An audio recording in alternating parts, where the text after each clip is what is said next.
വിശ്വസിക്കില്ല എന്ന് എനിക്കറിയില്ല. പക്ഷെ നിനക്കിത് വേറെ എന്തോ ഒരു അനുഗ്രഹമുണ്ട്. ഞാൻ മാത്രമല്ല, ഇവരെല്ലാവരും സാക്ഷിയാക്കിയിട്ടാണ് പുള്ളി പറഞ്ഞത്. ഇപ്പൊ ഈ ഫ്രെയിമിൽ വന്നിട്ടുള്ള സീനുകൾ ഞാൻ അന്ന് കണ്ടു. ഈ പ്രകൃതി നശിപ്പിക്കുന്ന എന്തോ അതിനെ നശിപ്പിക്കാൻ അഥർവവേദത്തിലൂടെ സാധിക്കും. ബുദ്ധിമുട്ടുകൾ കുറേ വന്നു എൻ്റെ ലൈഫിൽ. ഇതുവരെ ഇല്ലാത്ത കുറേ ബുദ്ധിമുട്ടുകൾ എനിക്ക് ഈ ഒരു പ്രൊജക്റ്റുമായി ബന്ധപ്പെട്ട എൻ്റെ പേഴ്സണൽ ലൈഫിൽ, എൻ്റെ ലൈഫിലൊക്കെ വന്നിട്ടുണ്ട് എനിക്ക്. നമ്മളെപ്പോലുള്ള ആൾക്കാർക്ക് ഇത് കയറി വരണമെന്നുണ്ടെങ്കിൽ കുറേ കടമ്പകളുണ്ട്. അപ്പം ഞങ്ങൾക്ക് ഇത് ഞങ്ങളുടെ ഒരു സിനിമയാണ്. ഹലോ ഗൈസ്, ഞാൻ കൃഷ പോൾസൺ. ഇന്ന് എൻ്റെ കൂടെ കാൻഡി ടോക്സിൻ്റെ ഫ്ലോറിലുള്ളത് ടീം കൺമഷിയാണ്. Welcome to the floor. Thank you. ഞാൻ എല്ലാവരും പറയാം, നമ്മുടെ സ്വന്തം അനൂപേട്ടനുണ്ട്, ജിത്തു ചേട്ടനുണ്ട്, അഞ്ജലി ഉണ്ട്. സുഖമായിട്ടിരിക്കുന്നു. അടിപൊളി. നമ്മുടെ പുതിയ പ്രൊജക്റ്റ് കൺമഷി അതിൻ്റെ അവസാന ഘട്ടത്തിലോട്ട് എത്തിക്കൊണ്ടിരിക്കുകയാണ്. ഞാൻ പേരിൽ നിന്ന് തന്നെ തുടങ്ങാം. വൈ കൺമഷി? എങ്ങനെയാണ് ആ ഒരു പേര് വന്നതെന്നൊന്ന് പറയാമോ? കൺമഷി എല്ലാ ആൾക്കാർക്കും റിലേറ്റ് ചെയ്യാൻ പറ്റുന്ന ഒരു പേരല്ലേ, എല്ലാ ആൾക്കാർക്കും അറിയുന്ന സാധാരണമായിട്ടുള്ളൊരു പേരല്ലേ. അപ്പോൾ ഇങ്ങനെ ആദ്യമായിട്ടൊരു പരിപാടി ചെയ്യുമ്പോൾ വളരെ സാധാരണമായിട്ടുള്ള പേര്. പിന്നെ ഞങ്ങളിതിൻ്റെ ഈ കഥ സംസാരിച്ചുകൊണ്ടിരിക്കുന്ന സമയത്ത് ആക്സിഡൻ്റലി വന്നൊരു പേരാണ് കൺമഷി എന്നുള്ളത്. ഈ പറഞ്ഞ പോലെ അന്ന് കുറച്ച് കൂടുതൽ ഇട്ടോണ്ട് എന്താ അറിയില്ല. പക്ഷെ ആ ഒരു ഇതിലെ ഈ കഥാപാത്രത്തിൻ്റെ പേര് കൺമഷി എന്നുള്ള, ഇതിലെ ഈ ഫീമെയിൽ പെൺകുട്ടി അഞ്ജലി ചെയ്തുള്ള ക്യാരക്ടറിന്റെ പേര് കൺമഷി എന്നാണ്. അപ്പൊ ഇത് പറയുന്നത് കൺമഷിയുടെ കഥയാണ്. അപ്പൊ പിന്നെ അതിലും നല്ലൊരു പേര് വേണ്ട എന്ന് തോന്നി അങ്ങനെ കൺമഷി. എങ്ങനെയാണ് ഈ ഒരു കൺസെപ്റ്റിലോട്ട് എത്തിയത്? എങ്ങനെയാണ് കൺമഷി ഉണ്ടായത്? കൺമഷി അല്ലായിരുന്നു ആക്ച്വലി ഇത്. എടാ അതിന്റെ ഈ പാട്ടിന്റെ പേരെന്തായിരുന്നു ഫസ്റ്റ് ഇട്ടിരുന്നത്? കുറുമാലി അല്ലേ? ഇത് ശരിക്ക് ഈ ഇപ്പൊ പറഞ്ഞില്ലേ കുറുമാലിപ്പുഴ എന്ന് പറയുന്ന ഒരു പാട്ട് മാത്രമായിരുന്നു. അപ്പോൾ ഈ പാട്ടിൽ ഇങ്ങനെ അഞ്ജലി കുറേ അഞ്ജലി മുകുന്ദം പ്രൊഡക്ഷൻസ് എന്നൊക്കെ പറഞ്ഞിട്ട് അല്ലെങ്കിൽ യൂട്യൂബ് ചാനലിൽ കുറേ ആൽബംസ് ഒക്കെ ചെയ്യുന്നുണ്ട്. അപ്പോൾ അഞ്ജലി ചെയ്തുള്ളൊരു പാട്ടിൽ ഇങ്ങനെ അഭിനയിപ്പിക്കാൻ വേണ്ടിയിട്ട് ആണ് ഞങ്ങളായിട്ട് സംസാരിക്കുന്നത്. അപ്പോൾ രാമു എന്ന് പറഞ്ഞാൽ നമ്മൾ സുഹൃത്ത് വഴിക്കൊക്കെയാണ് കണക്ട് ചെയ്യുന്നതൊക്കെ. അപ്പോൾ അങ്ങനെ ഈ പാട്ട് വന്നു. ഞാൻ അങ്ങനെ അധികം ആൽബംസ് ഒന്നും ചെയ്തിട്ടില്ല. ലൈക്ക് ചെയ്യുന്ന കുറച്ച് എന്തെങ്കിലും പെക്യൂലിയർ ആയി കഴിഞ്ഞാൽ നല്ലതല്ലേ എന്നുള്ള ആഗ്രഹം കൊണ്ടാണ്. അപ്പോൾ അങ്ങനെ ഈ എൻ്റെ അടുത്തേക്ക് എത്തണു. അങ്ങനെ ഞങ്ങൾ പാട്ട് കേൾക്കുമ്പോൾ ഞാൻ പറഞ്ഞു ഇങ്ങനെ എടോ നമുക്കിത് വേറെ രീതിയിൽ പ്ലാൻ ചെയ്താലോ എന്ന് പറഞ്ഞു. ആക്ച്വലി കാണേണ്ട ഒരു 4 ദിവസം 5 ദിവസം കഴിഞ്ഞപ്പോഴേക്കും ശരിക്ക് ഇതിൻ്റെ പാട്ടിൻ്റെ ഷൂട്ട് പ്ലാൻ ചെയ്തിട്ടുണ്ടായിരുന്നേ. അബുദാബിയിലെ സെറ്റിൽ ചെയ്തിരിക്കണേ. അപ്പോൾ ഇവിടെ നിന്ന് ഇങ്ങോട്ട് വന്നിട്ട് പക്ഷേ ഞങ്ങളത് വേറൊരു തരത്തിൽ സംസാരിച്ചു, അല്ലെങ്കിൽ കഥ പോലെ സംസാരിച്ചു. ഒരു സ്റ്റോറി അതിൻ്റെ പുറകിലുണ്ടായി. പാട്ട് അതിലേക്ക് ക്ലബ് ചെയ്യിപ്പിച്ചു. ഈ പാട്ടിൻ്റെ മുൻപും പിൻപും ആയിട്ടുള്ള കഥേനെ അതിലേക്ക് ക്ലബ് ചെയ്ത് കൊണ്ടുവന്നു. അതിനുശേഷം അതിൽ 2-3 പാട്ടുകൾ വേറെയും ജനിച്ചു. അങ്ങനെ ഇതൊരു 30 മിനിറ്റിൻ്റെ അടുത്തുള്ള ഒരു പ്രൊജക്റ്റ് ആയിട്ട് മാറി. ശരി. അനുപന്റെ ഫസ്റ്റ് ഡയറക്ഷൻ ആണോ ഇത്? ഡിറക്ഷൻ അല്ല, ഇത് ആക്ച്വലി നമ്മുടെ സണ്ണിച്ചേട്ടൻ എന്ന് പറഞ്ഞൊരു മെൻറ്റർ ഉണ്ട്. അപ്പോൾ പുള്ളിയുടെ ഒരു world music factory for you എന്ന് പറഞ്ഞിട്ട് കുറേ ഈ ആസ്പയറിംഗ് ആയിട്ടുള്ള കുറേ ആൾക്കാരെ ബഡ്ഡിങ് ടാലൻസിനൊക്കെ വെച്ചിട്ട് നമ്മൾ ചെയ്യുന്നൊരിതാണ്. അപ്പോൾ ഞാൻ ബാലേന്ദ്ര മേനോൻ സാറിൻ്റെ ഞാൻ സംവിധാനം ചെയ്യുമെന്ന് പറഞ്ഞ സിനിമയിൽ സാറിനെ അസിസ്റ്റ് ചെയ്തിട്ടുണ്ട്. നമ്മുടെ ഉള്ളിൽ ഇതിനോടുള്ള ആഗ്രഹം കൊണ്ടൊക്കെ ആയിട്ട്. അപ്പോൾ അത് കഴിഞ്ഞ വഴിക്ക് പിന്നെ കുറച്ചായിട്ട് ഇങ്ങനെ ഈ ആൽബംസും ഷോർട്ട് ഫിലിംസും ഒക്കെ ഞങ്ങൾ തമ്മിൽ കുറച്ച് ഷോർട്ട് ഫിലിംസ് ഒക്കെ ചെയ്തിട്ടുണ്ട്. അങ്ങനെ വന്ന് ഈ ഒരു സംഭവം വന്നപ്പോൾ ഓക്കെ ഇനിയിപ്പോൾ നമുക്ക് കുറച്ചും കൂടി ഒരു നല്ലൊരു പ്രൊജക്റ്റ് ചെയ്യാം. അപ്പോൾ അത് ചെയ്യുമ്പോൾ നമുക്ക് ഭാവിയിലേക്ക് കുറച്ചും കൂടി മുന്നോട്ട് പോകുമ്പോൾ അങ്ങനെയാണല്ലോ നമ്മൾ ചെയ്ത് പഠിക്കുകയാണല്ലോ. അപ്പോൾ അങ്ങനെ ചെയ്തതിൽ ഏറ്റവും വലിയൊരു പ്രൊജക്റ്റാണ് ആക്ച്വലി ഇത്. ലൈക്ക് എല്ലാം കൊണ്ടും ക്യാൻവാസ് വൈസ് കുറച്ച് വലുതാണ്. പിന്നെ കുറേ ആൾക്കാർ ഇതിലുണ്ട്. ഒരു 50 ആൾക്കാർ 60 ആൾക്കാരിൽ കൂടുതൽ ഇതിൽ ഫ്രെയിമിൽ വരുന്നുണ്ട്. എല്ലാം ഇപ്പം നമ്മൾ ഈ ക്യാരക്ടേഴ്സ് ചെയ്ത ആൾക്കാരും ഇതിൽ ക്രൗഡായിട്ട് എല്ലാവരും 50-60 ആൾക്കാരുടെ മുകളിൽ വരുന്നുണ്ട്. പിന്നെ unit, proper lighting, locations, shift ഒക്കെ പറഞ്ഞ സോക്കോൾഡ് വലിയ സിനിമകൾ എങ്ങനെയാണോ നമ്മൾ പ്ലാൻ ചെയ്യണത് അല്ലെങ്കിൽ കാണുന്നത് അതേപോലെയുള്ള കുറേ പരിപാടികൾ നമ്മൾ കൺമഷിയിൽ വെച്ചിട്ട്. അപ്പോൾ അത് വെച്ച് നോക്കുമ്പോൾ ഇത്രയും വലിയൊരു സാധനം ചെയ്യുന്ന എന്തായിരുന്നു ഡയറക്ഷൻ എക്സ്പീരിയൻസ്? അടിപൊളിയല്ലേ.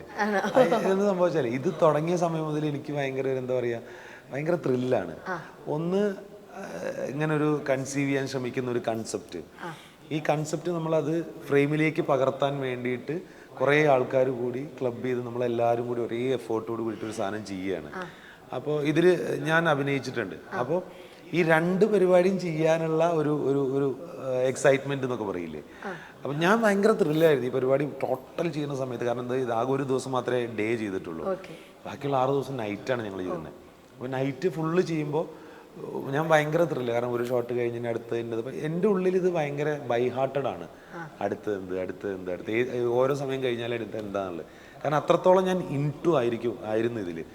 എക്സ്പീരിയൻസ് എന്തായിരുന്നു പറഞ്ഞാൽ എനിക്ക് അത് കൺമഷി കണ്ട ആൾക്കാർ ഇഷ്ടപ്പെടട്ടെ എന്നുള്ളത് മാത്രമേ പറയാൻ പറ്റുള്ളൂ. ഇപ്പം ഡയറക്ഷൻ എന്ന് പറയുന്നത് തന്നെ ഒരു വലിയ ജോലിയാണ്. കാരണം നമ്മുടെ മനസ്സിലുള്ളത് നമ്മുടെ ഫ്രെയിമിലോട്ട് എത്തിക്കുക, അതിൻ്റെ each and every detailing director അത്രയും അധികം ശ്രദ്ധിച്ചിട്ടുണ്ടാവും.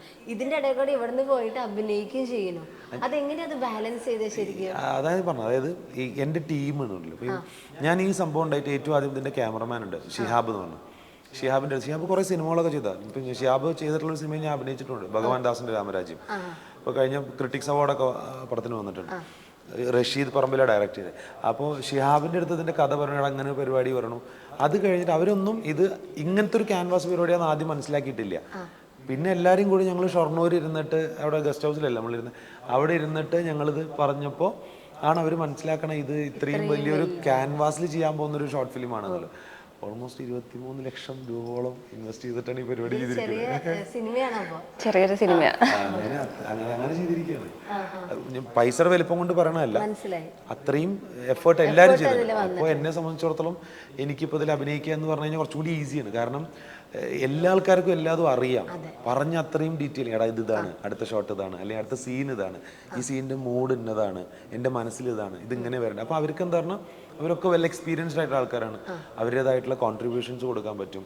ഈ അസോസിയേറ്റ് ആയിട്ടുള്ള ആൾക്കാർ, ഇതിൽ അസിസ്റ്റ് ചെയ്ത ആൾക്കാർ, ഇപ്പം സുധിലാൽ അല്ലെങ്കിൽ അക്ഷയ്, അങ്ങനെ കുറച്ച് ആൾക്കാർ ഇതിലുണ്ട്. റഷീദ്, ഈവൻ എൻ്റെ ഭഗവാൻ ദാസിൻ്റെ രാമരാജ്യത്തിൻ്റെ ഡയറക്ടർ ഓൾറെഡി ഇതിൽ പുള്ളിയും നമ്മുടെ കൂടെ ഉണ്ടായിരുന്നു. ഡയറക്ഷനിൽ പുള്ളിയൊക്കെ ഉണ്ടായിരുന്നു ആക്ച്വലി. സോ അതൊക്കെ എൻ്റെ ട്രാക്കിനെ തന്നെ കുറച്ചും കൂടി ഈസി ആക്കി. അപ്പോൾ എൻ്റെ മനസ്സിൽ ഇതാണ്, അപ്പോൾ എനിക്ക് പറയാൻ പറ്റും സുധി ഇതാടാ നമ്മൾ പ്ലാൻ ചെയ്തത്, അല്ല ഇതാണ്, അപ്പോൾ അതല്ലല്ലോ ചേട്ടാ ഇത് അല്ല ഇതാണ്. അപ്പോൾ എന്താണ് എന്നുള്ളത് നമുക്ക് മാത്രം പറഞ്ഞു കൊടുക്കുക വേണ്ടതായിരുന്നുള്ളൂ. കുറച്ചുകൂടി ഈസി ആയിരുന്നു ഇതിൽ, ഭയങ്കര ഈസി ആയിരുന്നു. ഓക്കെ, ഞാനിപ്പോൾ ഇതിൻ്റെ ട്രെയിലറും അല്ലെങ്കിൽ പോസ്റ്റേഴ്സും ഒക്കെ കണ്ടു. അപ്പോൾ അതിലൊരു തെയ്യം ചെയ്യുന്നുണ്ടായിരുന്നു. തെയ്യം ആരാ പഠിപ്പിച്ചത്, എത്ര നാളെടുത്താ പഠിച്ചത്, അതിൻ്റെ ജേർണി എന്ന് പറയാമോ? കാരണം അത്ര എളുപ്പമുള്ളൊരു കലാരൂപമല്ല തെയ്യം എന്ന് പറയുന്നത്. കാരണം ഇപ്പം അതിൻ്റെ എക്സ്പ്രഷൻസ് വരാനാണെങ്കിലും അല്ലെങ്കിൽ എന്താണെങ്കിലും അല്ലെങ്കിൽ അത് ക്യാരി ചെയ്യാനാണെങ്കിലും നല്ല ബുദ്ധിമുട്ടുള്ളൊരു കലാരൂപമാണ് തെയ്യം. എന്തായിരുന്നു അതിൻ്റെ എക്സ്പീരിയൻസ്? ഇതിലെ എൻ്റെ ഭാഗ്യം എന്ന് വേണമെങ്കിൽ പറയാം. കാരണം ഞാൻ ഈ 2015-16 സമയത്ത് ഇഷ്ടി എന്ന് പറഞ്ഞിട്ട് സംസ്കൃത പടത്തിൽ അഭിനയിച്ചിട്ടുണ്ടായിരുന്നു. അതിൽ കഥകളി ചെയ്യുന്നൊരു പോർഷൻ ഉണ്ട്, അതായത് ആ ക്യാരക്ടർ കഥകളി ചെയ്യുന്നൊരു പോർഷൻ ഉണ്ട്. അപ്പോൾ അതിന് വേണ്ടിയിട്ട് കഥകളിയുടെ കുറച്ച് ഭാഗങ്ങൾ പഠിക്കേണ്ടി വന്നിരുന്നു, വളരെ കുറച്ച് ഭാഗം. കഥകളി പറഞ്ഞെങ്കിൽ ഒരു ജന്മം മുഴുവൻ പഠിക്കേണ്ട പരിപാടി. പക്ഷെ എനിക്ക് ആ ഒരു സീനിന് വേണ്ടിയിട്ടുള്ളത്, പക്ഷെ അതെനിക്ക് ആ വേഷം കെട്ടി, പച്ച എന്ന് പറയുന്ന വേഷം അത് കെട്ടി എനിക്ക് ചെയ്യാൻ അത് നന്ന് പറ്റി. പിന്നെ അതിനുശേഷം ആക്ച്വലി ഇഷ്ടി കണ്ടിട്ട് എന്നെ ഒരു ചാക്യാരുടെ ഒരു സബ്ജക്റ്റൊക്കെ എനിക്ക് വന്നിട്ടുണ്ടായിരുന്നു, തൃശ്ശൂരുള്ള ഒരു മോഹൻ ചേട്ടൻ വഴിക്കൊക്കെ.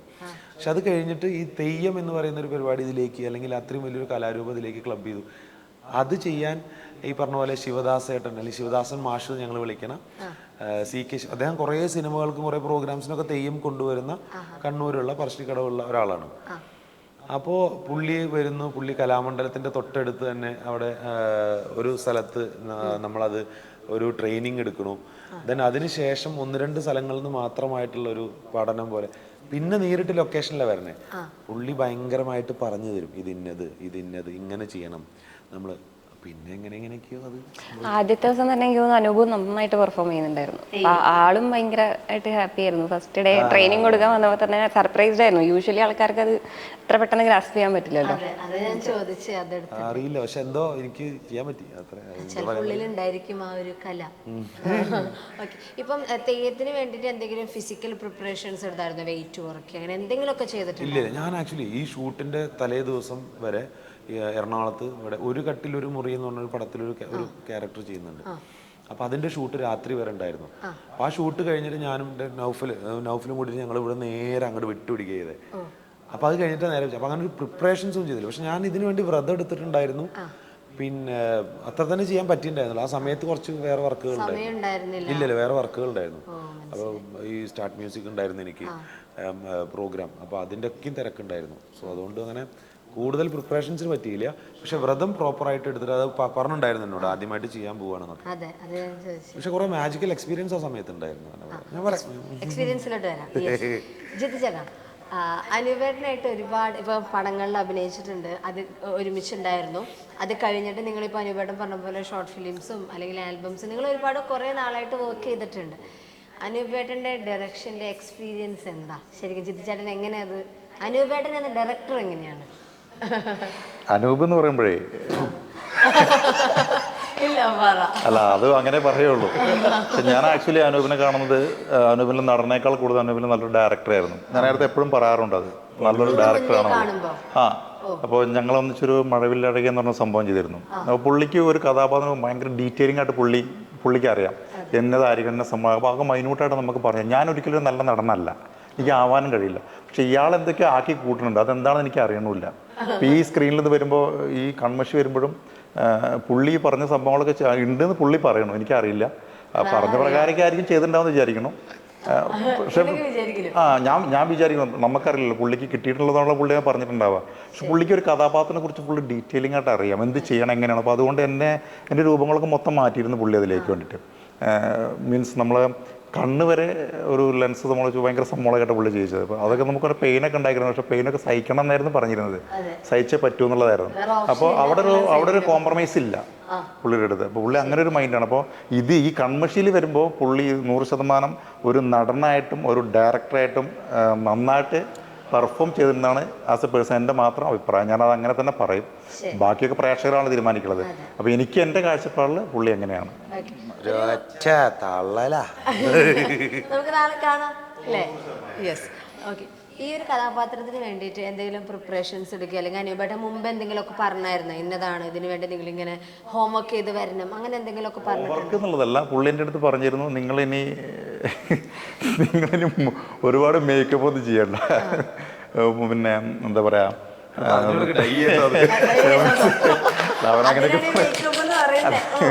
മീൻസ് നമ്മളിപ്പോൾ സ്വാഭാവികമായിട്ട് ഉണ്ടാവും. എനിക്ക് അവനേക്കാൾ ഒരു 4 വയസ്സ് കമ്മിയാണ്, അവൻ എന്നെക്കാൾ 4 വയസ്സ് കൂടുതലാണ്. 4 വയസ്സ് അവന് കൂടുതലായതിനാൽ അപ്പം എനിക്കത് പറയൽ നിർബന്ധമാണ്. അപ്പം ഞാൻ കുറച്ച് ഇങ്ങനെ നടക്കുമ്പോൾ അവൻ പറയും നിങ്ങളിങ്ങനെ ഗ്ലാമറിൽ നടക്കണ്ട, കുറച്ച് നിങ്ങൾ കുറച്ച് വൈറ്റൊക്കെ ഡൈ ചെയ്ത് വരണം വരണം എൻ്റെ അടുത്ത് പറഞ്ഞിരുന്നു. അപ്പം ഞാൻ അങ്ങനെ മുടിയൊക്കെ വെട്ടി വൈറ്റ് ഡൈ ഒക്കെ ചെയ്താണ് ഞാൻ ഇവിടെ വന്നത്. അപ്പം പിന്നെ പുള്ളി കാതിലേക്ക് ഒരു പ്രത്യേക സംഭവമൊക്കെ തന്നിരുന്നു. പിന്നെ ഓർണമെന്റ്സ് വേറെ ലെവലായിരുന്നു എൻ്റെ കാര്യങ്ങളൊക്കെ. മൊത്തത്തിൽ ആഠ്യത്വ മനോഭാവമായിരുന്നു ഈ കഥാപാത്രത്തിന്. പിന്നെ അതിനെക്കുറിച്ച് പറഞ്ഞു തന്നത് ആ ഒരു ലെവലിലായിരുന്നു. പിന്നെ മുകുന്ദം പ്രൊഡക്ഷൻസ് ആ ഒരു ലെവലിലാണ് നമ്മളതിൽ കൈകാര്യം ചെയ്തത്. അതിനുള്ള 100%. ഞാൻ ഇവിടേക്ക് വരാട്ടോ. ശരിക്കും ഈ ഒരു ഷോർട്ട് ഫിലിം അല്ലെങ്കിൽ ഫിലിം എന്ന് തന്നെ നമുക്ക് വിളിക്കാൻ പറ്റുന്ന ഈ ഒരു പ്രൊജക്റ്റ് വന്നത് ശരിക്കും ഇവിടെ നിന്നായിരുന്നു, അതിൻ്റെ അടിത്തറ അല്ലേ? അതെ. അപ്പോൾ ആ ഒരു മ്യൂസിക് അല്ലെങ്കിൽ ആ ഒരു ലിറിക്സ് എഴുതുന്ന അതെങ്ങനെയാണ് ലിറിക്സ് വന്നത്? ഇൻസ്പയർ ചെയ്തിട്ടാണോ? അല്ലെങ്കിൽ അങ്ങനെ പറയാം. എന്താ വെച്ചാൽ എനിക്ക് ഫിക്ഷണൽ സ്റ്റോറീസ് വായിക്കാൻ ഭയങ്കര ഇഷ്ടമാണ്. അപ്പോൾ വീട്ടിൽ നോക്കിയാൽ ഒരുപക്ഷെ ഐതിഹ്യമാലകൾ അതുപോലെയുള്ള കഥകളൊക്കെയാണ് കൂടുതൽ. അപ്പോൾ കഴിഞ്ഞ ഒരു 2 വർഷമായിട്ട് ചെറുതായിട്ട് പാട്ടുകൾ എഴുതി കമ്പോസ് ചെയ്തിട്ട് എൻ്റെ തന്നെ ഒരു ചാനൽ വഴി ഇറക്കാറുണ്ട്. അപ്പോൾ അങ്ങനെ ഇൻസ്പയർഡ് ആയിട്ട് ഈ തെയ്യത്തിൻ്റെ കുറേ കഥകൾ ഇപ്പോൾ എനിക്ക് തോന്നുന്നു ഇൻസ്റ്റയിലൊക്കെ ഒരുപാട് സ്റ്റോറീസും സംഭവങ്ങളൊക്കെ വരുന്നുണ്ട്. അപ്പോൾ അതൊക്കെ കാണാറും വായിക്കാറൊക്കെ ഉണ്ട്. അപ്പോൾ അത് അങ്ങനെ വായിച്ചിരുന്നപ്പോൾ ചില സമയത്ത് ചില മൂഡിൽ നമ്മൾ വരികളും ട്യൂണും ഒന്നിച്ച് അങ്ങനെ വരും. അങ്ങനെ ഒരു പാട്ട് ഉണ്ടാക്കിയതാണത്. പാട്ട് എന്ന് പറഞ്ഞാൽ എഴുത്തും കമ്പോസിങ്ങും മേ ബി ഒരു 10-15 മിനിറ്റിൽ നടക്കുന്ന കാര്യങ്ങളാണ്. ഒറ്റ ഫ്ലോയിൽ വരും. ആവശ്യത എങ്ങനെയാണെന്നല്ലേ വളരെ ഫ്രാക്ഷൻ ഓഫ് സെക്കൻഡിൽ കുറേ കാര്യങ്ങൾ എഴുതുക. നമ്മൾ പറയുമ്പോൾ ഈ തള്ളുക അങ്ങനെ അതൊന്നുമല്ല. അതായത് നാച്ചുറലായിട്ട് പുള്ളിക്കാരി അങ്ങനെ കുറേ സംഭവങ്ങൾ ചെയ്യും. ട്രഡീഷണൽ വേ ആയിരിക്കും ഒരുവിധം, പക്ഷെ അത് കൈൻഡ് ഓഫ് ഹെയർ സ്റ്റൈൽ. പക്ഷെ എന്താ സംഭവിച്ചാൽ അത് ഈ വരികളൊക്കെ രസമായിട്ട് വരും. ഞാനിതിൻ്റെ ക്ലൈമാക്സ് പോർഷനിൽ നമുക്കൊരു ഞാൻ അങ്ങനെ ഇത് ചെയ്ത് കഴിഞ്ഞതിന് ശേഷം ഞാൻ പറഞ്ഞിരുന്നു ഏറ്റവും അവസാനം ഒരു 4 വരി എനിക്കൊരു കവിത വേണം. ഒന്നുമല്ല, എന്താണ് സ്റ്റോറി എന്നുള്ളതൊക്കെ നമ്മൾ കാണിച്ചു കഴിഞ്ഞു. ഇതിന് ചിലപ്പോൾ ഒരു പ്രീ ഹിസ്റ്ററി ഉണ്ടായിരിക്കാം, ചിലപ്പോൾ ഇതിന് ശേഷം ലൈഫ് തുടർന്ന് പോയിട്ടുണ്ടായിരിക്കാം, ഫ്യൂച്ചർ എന്തുണ്ടായിരിക്കാം. പക്ഷെ അവിടെ ഒരു കവിത പ്ലേസ് ചെയ്ത രസമായിരിക്കും തോന്നിയിട്ട് അങ്ങനെ ഒരു കവിത പറഞ്ഞു. ഇൻ ബിറ്റ്വീൻ ഷൂട്ടിൻ്റെ സമയത്താണ് അത് എഴുതിയത്. പക്ഷെ അത് ഭയങ്കര ഭംഗിയുള്ള കവിത, നല്ല ഭംഗിയുള്ള സജിത്ത് പാടിയിട്ടുള്ളൊരു 4 വരി പാട്ടാണ്. നല്ല രസം അത്. ടോട്ടൽ എത്ര കവിതകൾ അല്ലെങ്കിൽ എത്ര പാട്ട് എഴുതിയിട്ടുണ്ട് അറിയോ? കൺമെഷീൻ എനിക്ക് തോന്നുന്നു 17th കോമ്പോസിഷനാണ് റിലീസ് ചെയ്തത്. റിലീസ് ചെയ്യാത്തത് വേറെ കുറേ എഴുതി വെച്ചിട്ടുണ്ട്. എല്ലാം നമുക്ക് ഈ വീഡിയോഗ്രാഫി ചെയ്ത് ഇറക്കാൻ പറ്റാറില്ല. പിന്നെ ആ ഒരു പാട്ടിൽ നിന്നാണ് ഇത് തുടങ്ങിയെങ്കിൽ പൈസ കുറവാന്ന് പറയുള്ളൂ. പ്രൊഡക്ഷൻ പ്രൊഡ്യൂസർ ഒന്നുമില്ല, ഞാൻ സ്വയം തന്നെ പ്രൊഡ്യൂസ് ചെയ്യാണ്. അപ്പൊ ഞാൻ ആക്ച്വലി ലാസ്റ്റ് 2 years ആയിട്ട് വർക്കിംഗ് അല്ല, ജോബ് വിട്ടിട്ടാണ് ഇതൊക്കെ ചെയ്യുന്നത്. അപ്പൊ അത് കാരണം കൊണ്ട് ഒന്ന് പിടിച്ചൊക്കെയാണ്, എല്ലാം ഇറക്കാറില്ല. ചെറിയ സാമ്പത്തിക മാന്ദ്യം പക്ഷെ നമ്മൾ ചെയ്ത് പുറത്തേക്ക് ഇപ്പൊ അടുത്ത് തന്നെ ഈ കയ്യിലുള്ള ഓർണമെന്റ്സ് മുഴുവൻ കൊണ്ടുപോയിട്ട് വിൽക്കും, എന്നിട്ട് ഞങ്ങൾ പടം ചെയ്യും.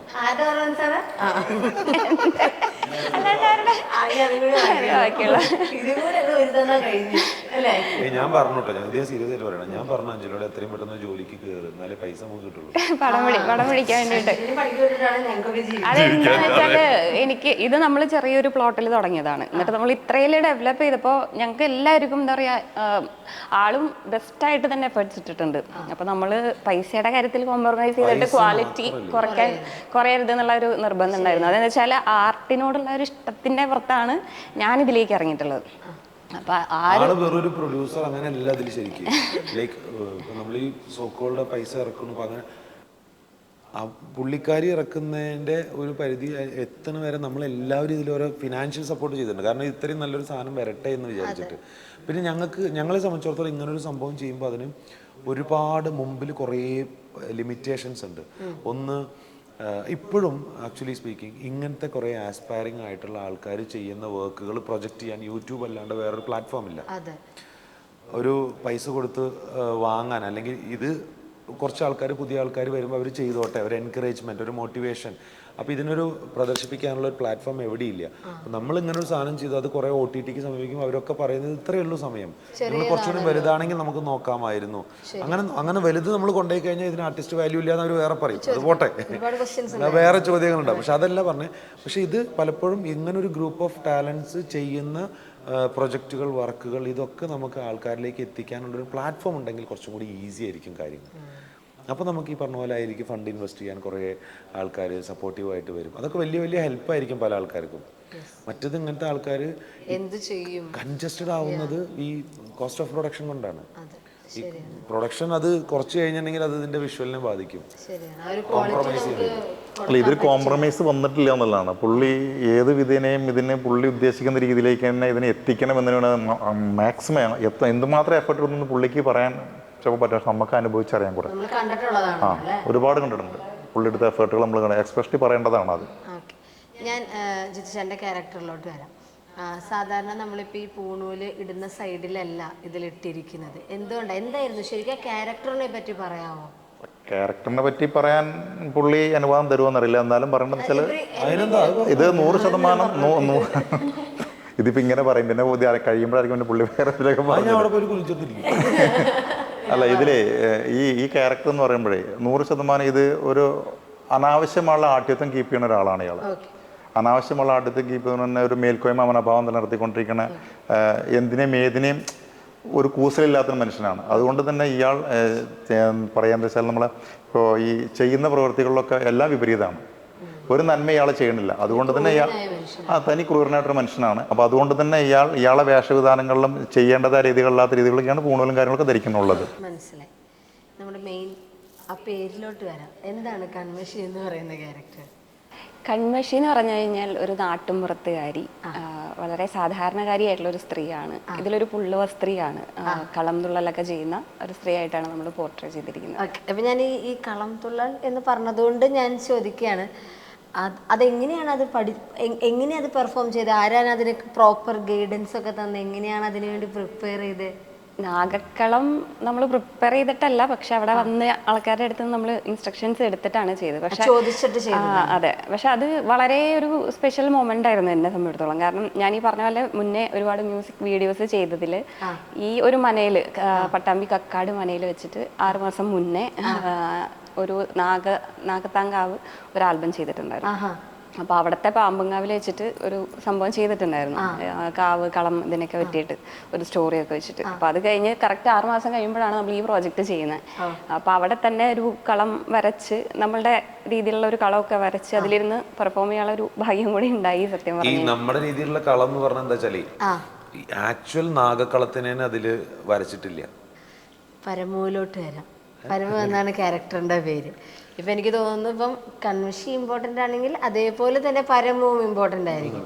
യെസ്, ആരാണ് പരമു, എന്താണ് പരമു? ഈ തെയ്യം ആർട്ടിസ്റ്റ് അതിനേക്കാളും ഉപരി എന്താണ് ശരിക്കും പരമു? തെയ്യം ആർട്ടിസ്റ്റ് എന്നുള്ളതിനെക്കാട്ടിലും കൂടുതൽ ഈ പറഞ്ഞ അപ്പൻ തമ്പുരാന്റെ മകനാണ് ശരിക്കും പരമു. ഓക്കെ. ഈ നമ്മൾ ഈ ചരിത്രം നോക്കിക്കഴിഞ്ഞിട്ടുണ്ടെങ്കിൽ മാറ്റം സംഭവിക്കുക എന്ന് പറയില്ലേ, അതിന്റെ കറക്റ്റ് ഒരു വാക്കുണ്ട്, എന്താന്നുള്ളത് എനിക്ക് കിട്ടുന്നില്ല. പരിണാമമാണോ? എക്സാക്ട്ലി, പരിണാമം എന്ന് പറയാം. പക്ഷെ എന്താ പറഞ്ഞാല് ഈ തലമുറകളായിട്ട് ശീലിച്ചു വരുന്ന ചില കാര്യങ്ങളിൽ കല കയറിക്കൂടുന്ന ഫാമിലിയിൽ ഒരാളുണ്ടാവും, കലാകാരനായിട്ടുള്ള ഒരാളുണ്ടാവും. പാട്ടാവാം, പണ്ട് കാലത്താണെങ്കിൽ കഥകളി ചെയ്യുന്ന ആൾക്കാരുണ്ടാവും. അപ്പൊ ഇതിൽ നമ്മൾ ഇത്രയും നേരം തെയ്യം നാഗക്കളം എന്നൊക്കെ പറഞ്ഞു. തെയ്യം നാഗക്കളം എവിടെ ഒരുമിച്ചുണ്ടാവില്ല. ഞങ്ങളുടെ കഥാപശ്ചാത്തലത്തിൽ മാത്രമേ അതുള്ളൂ. പ്യോർ സിംബോളിക് ആയിട്ട് നമ്മൾ ക്രിയേറ്റ് ചെയ്തിട്ടുള്ള പരിപാടി മാത്രമാണത്. സോ അതുകൊണ്ട് തന്നെ ഈ പരമു എന്ന് പറയുന്ന കഥാപാത്രം ആ തലമുറകളുടെ അല്ലെങ്കിൽ ഇതിന്റെ മുമ്പുള്ള പരമുവിന്റെ തലമുറകളിൽ നിന്നും വ്യതിചലിച്ച് പരിണാമം സംഭവിച്ച അല്ലെങ്കിൽ കല എന്ന് പറയുന്ന വലിയൊരു കാര്യത്തിന്റെ മുകളിലേക്ക് മാറി സോക്കോളുടെ അപ്പൻ തമ്പുരാനും ബാക്കി അയാളുടെ തലമുറയിലൊക്കെ ഉണ്ടായിരുന്ന ആൾക്കാർക്ക് ഉണ്ടായിരുന്ന ഈ അപ്രമാദിത്തിന് ഓപ്പോസിറ്റ് ആയിട്ടുള്ള മനുഷ്യൻ പ്യോർ കലാകാരനാണ്, ആർട്ടിസ്റ്റാണ്. അതാണ് പരമു. അതെ, അയാൾക്ക് കുറെ കാലമായിട്ടുള്ള ഈ കൺമഷിയോടുള്ള ഒരു പ്രണയമുണ്ട്. കുറെ കാലമായിട്ട് കൺമഷിയോട് പ്രണയമുണ്ട്. അത് ഈ കൺമഷി പക്ഷെ ഇയാളുടെ കുലമല്ല. ഇയാളൊരു ഉന്നത കുലജാത ഉള്ള ഒരാളാണെങ്കിൽ അവർ കുറച്ച് താഴെ ഈ ആ സമൂഹത്തിൽ കുറച്ച് താഴെ നിൽക്കുന്ന രീതിയിലുള്ള ഒരാളാണ്. പക്ഷെ ഇയാൾക്ക് പ്രണയം ഇതിന്റെ ഒക്കെ മുകളിലാണ്. കുറെ കാലമായിട്ട് ഇയാൾ പ്രണയം അവതരിപ്പിക്കുന്നുണ്ട്, അത് പറയാൻ ശ്രമിക്കുന്നുണ്ട്. പക്ഷെ ഒരു നിശ്ചിത സമയത്ത് വെച്ചിട്ട് ഇയാളത് പറയുന്നുണ്ട്.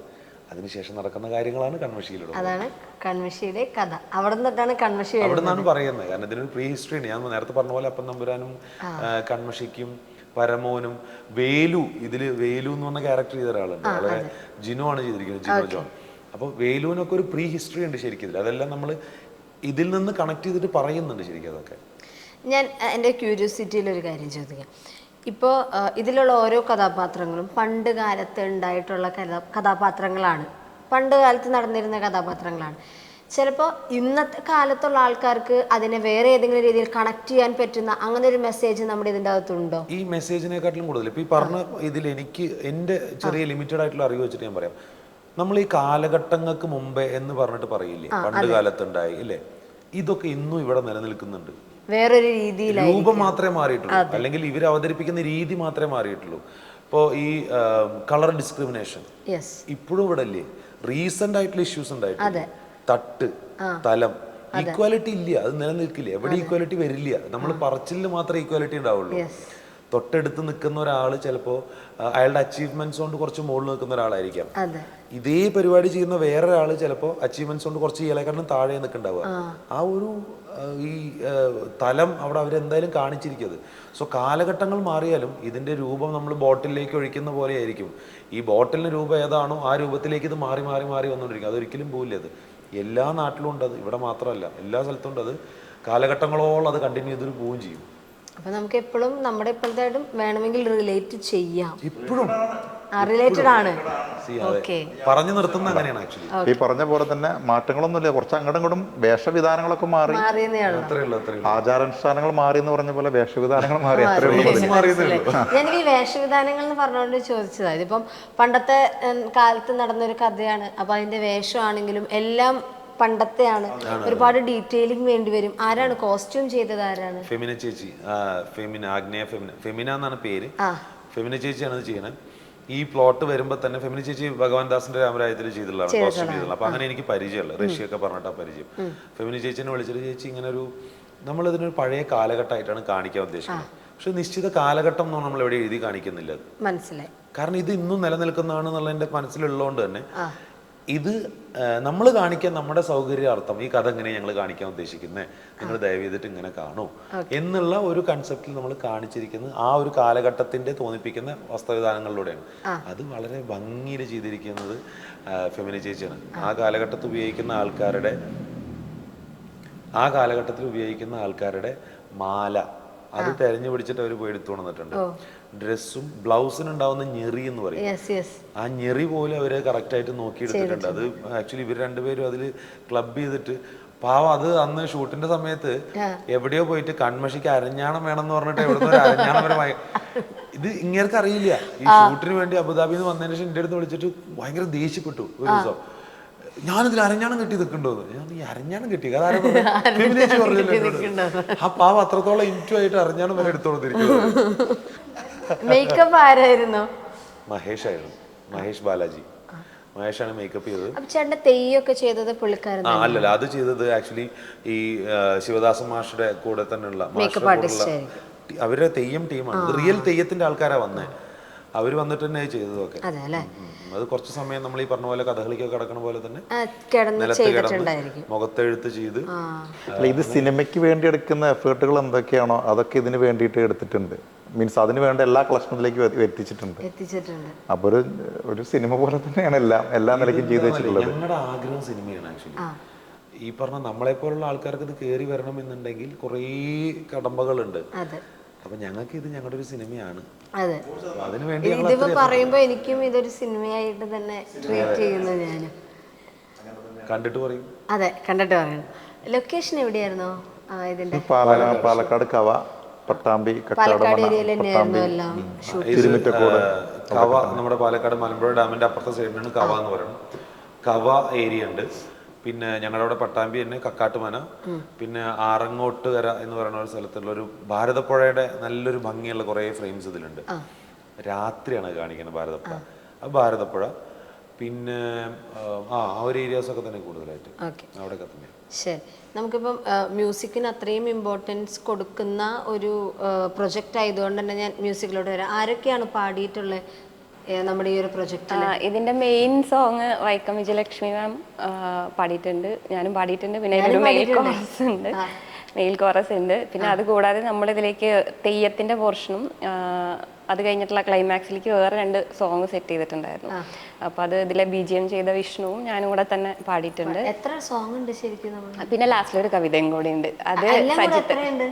മൊത്തം 4 പാട്ടുണ്ട്. 4 സോങ്സ് ഉണ്ട്. പ്രോപ്പറായിട്ട് 3 പാട്ട്, വലിയ പാട്ടും ഒരു ചെറിയ പാട്ട്, ചെറിയൊരു കവിത. 4ഓളം പാട്ടുണ്ട്. വേറെ ഇതില് ഒരു 4 വിഷ്ണു കഥയുണ്ട്.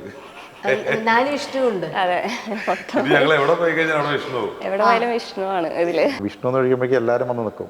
എന്താ കാര്യം അറിയില്ല. കാര്യം പറഞ്ഞാൽ ഞങ്ങൾ ആക്ച്വലി ഭയങ്കര ബ്രദർലി ആണ്. ഇയാൾക്ക് പ്രായം ഉണ്ട് എന്നുള്ള ഇങ്ങനെ പറയുമ്പോഴേ ഞാൻ ഞാൻ നേരത്തെ പറഞ്ഞത് തുടങ്ങുമ്പോൾ പറഞ്ഞു. അത് കഴിഞ്ഞിട്ട് 2 ഏജ് ചോദിക്കാം. ഞാനിങ്ങനെ ഇയാളെ താത്താൻ വേണ്ടിട്ട് ഞാൻ ജിത്തു ചേട്ടാന്ന് പോലും വിളിക്കാറില്ല, ഞാൻ തന്തേന്ന് വിളിക്കുക. ഞാൻ വെച്ചാലേ ഓരോരുത്തർക്കും ഓരോ ഇഷ്ടം ഉണ്ടാവുമല്ലോ. ഞാൻ അതിനൊക്കെ ഇഷ്ടത്തോട് കാണുന്നത്. പുള്ളി വിളിക്കരുത് ഞാൻ അർത്ഥത്തിലാണ് ഇപ്പോഴാണ് മനസ്സിലാവുന്നത്. ഈ പാട്ടിന് ഒരു ചെറിയ സ്ക്രിപ്റ്റ് ഒക്കെ എഴുതി ഒരു മ്യൂസിക് ആൽബം എടുക്കാൻ വേണ്ടിട്ടാണ് എന്റെ കയ്യിൽ ഒരു ചെറിയ സാധനം അവിടെ നിന്ന് ഇങ്ങോട്ട് വന്ന് കുറച്ച് കാസ്റ്റ്, കാരണം അദ്ദേഹത്തിനെ കോണ്ടാക്ട് ചെയ്യാൻ പറ്റിയില്ല എനിക്ക്. അപ്പൊ ആ ഒരു രീതിയിലാണ് മുന്നൊക്കെ എന്റെ ഹസ്ബൻഡിന്റെ കൂടെ ചെയ്തത്. ആള് റെഡ് ഫ്ലാഗ് കാണിച്ചപ്പോ അത് അവിടെ നിന്ന് കിട്ടിയ പിന്നെ ഞാൻ വേറെ ആൾക്കാരെ വെച്ച് ചെയ്യിക്കാം, ഡയറക്റ്റ് ചെയ്യാം. ഞാൻ തന്നെ ചെറിയ രീതിയിൽ ഡയറക്റ്റ് ചെയ്യാറുണ്ട് ആൽബംസ്. അപ്പം അങ്ങനെ വിചാരിച്ച് വന്നപ്പോൾ ഈ സംഭവം ഈ പാട്ട് കേട്ടതിന് ശേഷം അദ്ദേഹം പറഞ്ഞു ഇതിങ്ങനെ വെറുതെ ചെയ്യല്ലേ, താൻ ഒന്ന് നമുക്ക് മീറ്റ് ചെയ്യാന്ന് പറഞ്ഞു. മീറ്റ് ചെയ്ത് കഴിഞ്ഞിട്ട് എനിക്ക് കുറച്ച് സീൻസ് വിഷ്വലൈസ് ചെയ്ത് തന്നു. ഞാനൊക്കെ കഥ പറഞ്ഞു കഴിഞ്ഞാൽ എത്രത്തോളം കേൾക്കുന്ന ആൾക്കാർക്ക് മനസ്സിലാവുന്ന പോലെ എനിക്കറിയില്ല, പക്ഷെ ഞാൻ സ്ക്രിപ്റ്റ് എഴുതി വെച്ച് എടുക്കാറുണ്ട്. പക്ഷെ ഇദ്ദേഹം പറഞ്ഞു തന്നപ്പോഴത്തേനും ഇപ്പോൾ ഈ ഫ്രെയിമിൽ വന്നിട്ടുള്ള സീനുകൾ ഞാൻ അന്ന് കണ്ടു.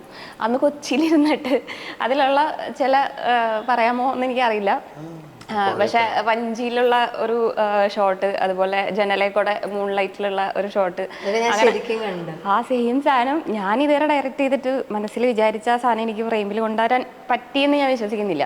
ശരി, ഈ പാട്ട് എഴുതിയ സമയത്ത് എങ്ങനെയാണ് അനൂപേട്ടൻ അതിലോട്ട് വന്നത്? കാരണം നമ്മളിപ്പം ഒരുപാട് ആർട്ടിസ്റ്റുകളുണ്ട്, ആരെ വേണേലും നമുക്ക് കോണ്ടാക്ട് ചെയ്യാം. അല്ലെങ്കിൽ നമ്മൾ ഈ പാട്ട് എഴുതുന്ന സമയത്ത് ചിലപ്പോൾ നമ്മൾ എങ്ങനെയാണ് അനൂപേട്ടനായത്? അത് അനൂപിനെ എനിക്ക് തോന്നുന്നു ഞാനൊരു 1 year ബാക്ക് ഒക്കെ തന്നെ പ്രോജക്റ്റ് ചെയ്യാനായിട്ടുള്ള ഒരു ആഗ്രഹത്തിൽ നോക്കി വെച്ചിട്ടുണ്ടായിരുന്നു. അമ്മയ്ക്ക് ഭയങ്കര ഇഷ്ടമാണ് സീതാ കല്യാണം കണ്ടിട്ട്. അപ്പോൾ ആ ഒരു സമയത്തെ കോണ്ടാക്ട് ചെയ്ത് വെച്ചിട്ടുണ്ട്. പിന്നെ ഓഫ് കോഴ്സ് ഹൈറ്റ് ഇതൊക്കെ വെച്ചിട്ട് മാച്ചുള്ള ഒരാൾ. അപ്പം അങ്ങനെ നമ്മൾ ഓർത്ത് വെച്ചിട്ടുണ്ടായി. പിന്നെ തമ്പുരാൻ എന്നുള്ളൊരു കൺസെപ്റ്റിലേക്ക് ആള് പെർഫെക്റ്റ്ലി ഫിറ്റ് ആണ് ആസ് പെർ. ഇതിന് മുമ്പുണ്ടായിരുന്ന പ്ലോട്ട് അതായിരുന്നു ആക്ച്വലി. തമ്പുരാൻ, പിന്നെ വേറൊരു തമ്പുരാട്ടി. ചേച്ചി തമ്പുരാട്ടിയായിട്ട് അഭിനയിക്കൂ. ആ ചേച്ചിനെ ഞാൻ പിടിച്ച് നേരെ താഴത്തോളം. അനുപ മേക്കപ്പ് ചെയ്യണ്ട, നമുക്ക് വേണ്ടോ, കുറച്ച് ഡൾ ചെയ്താൽ മതി. ഇവര് കരിവാരിത്തേക്കുള്ള പരിപാടിയായിരുന്നു. ഞങ്ങൾ കുറച്ച് ഈ ഇന്റർനാഷണൽ ഫിലിം ഫെസ്റ്റിവലുകൾക്കൊക്കെ കൺമഷി അയച്ചു. എന്താണ് ഇതിൻ്റെ ഒരു നമ്മൾ ചെയ്തപ്പോൾ നമ്മൾക്ക് അതിൻ്റെ കറക്റ്റ് മനസ്സിലായിക്കൊള്ളുന്നില്ല, വേറൊരാൾ കാണുന്ന ആൾക്ക് മനസ്സിലാവും. സോ ഇന്റർനാഷണൽ കുറേ ഫിലിം ഫെസ്റ്റിവലുകൾക്ക് നമ്മൾ അയച്ചിട്ടുണ്ട്. അതിൽ ആദ്യം വന്ന 15ഓളം ഫിലിം ഫെസ്റ്റിവലുകളുടെ റിസൾട്ട് വന്നതിൽ 7ഓളം അല്ലെങ്കിൽ 6 അവാർഡുകൾ ഞങ്ങൾക്കുണ്ട്. സ്പെഷ്യൽ ജൂറി ആയാലും ബെസ്റ്റ് ഫിലിം ആയാലും ബെസ്റ്റ് ഫാൻറ്റസി ഫിലിം ആയാലും ഒക്കെ ആയിട്ട് 6ഓളം അവാർഡുകൾ ഞങ്ങൾക്ക് കിട്ടിയിട്ടുണ്ട്. അർജന്റീന ഇന്റർനാഷണൽ ഫിലിം ഫെസ്റ്റിവൽ ഉണ്ട്, സാന്റാക്രൂസ് അല്ലേ. പിന്നെ മകിഴ്മിത്രൻ ചെന്നൈയിൽ വെച്ചിട്ടുള്ള ഒരു ഫിലിം ഫെസ്റ്റിവലാണ്. റോം ഇന്റർനാഷണൽ ഫിലിം ഫെസ്റ്റിവൽ ഉണ്ട്. Indo Dubai international film festival ഉണ്ട്. പിന്നെ രാമേശ്വരം ഇന്റർനാഷണൽ ഫിലിം ഫെസ്റ്റിവൽ ഉണ്ട്. അങ്ങനെ 6ഓളം അവാർഡുകൾ നമുക്ക് വന്നിട്ടുണ്ട്. എത്ര നാളെടുത്തു നിങ്ങളുടെ ഈ ഒരു പ്രൊജക്ട് കംപ്ലീറ്റ് ചെയ്യാൻ? നിങ്ങൾ പോസ്റ്റ് പ്രൊഡക്ഷൻ ഷൂട്ട്, അതായത് പ്രീ പ്രൊഡക്ഷൻ ആക്ച്വലി ഞങ്ങൾ ഒരു കഷ്ടി ഒരു 1.5 ആഴ്ച ദിവസങ്ങൾ കണക്ക് കൂട്ടുമ്പോൾ ഒരു 10 ദിവസം 11 ദിവസം കണ്ടിന്യൂസ് ആയിട്ടില്ല. ഏത് ഇൻക്ലൂഡിങ് ലൊക്കേഷൻ ഹണ്ട് ഫിക്സ് ചെയ്യുന്നത് എല്ലാം അടക്കം ആയിട്ട് ഒരു 10, 12, 13 ദിവസത്തോളം വന്നിട്ട് 12 ദിവസം എന്തായാലും ഉണ്ട്. ഷൂട്ട് 7 ദിവസം.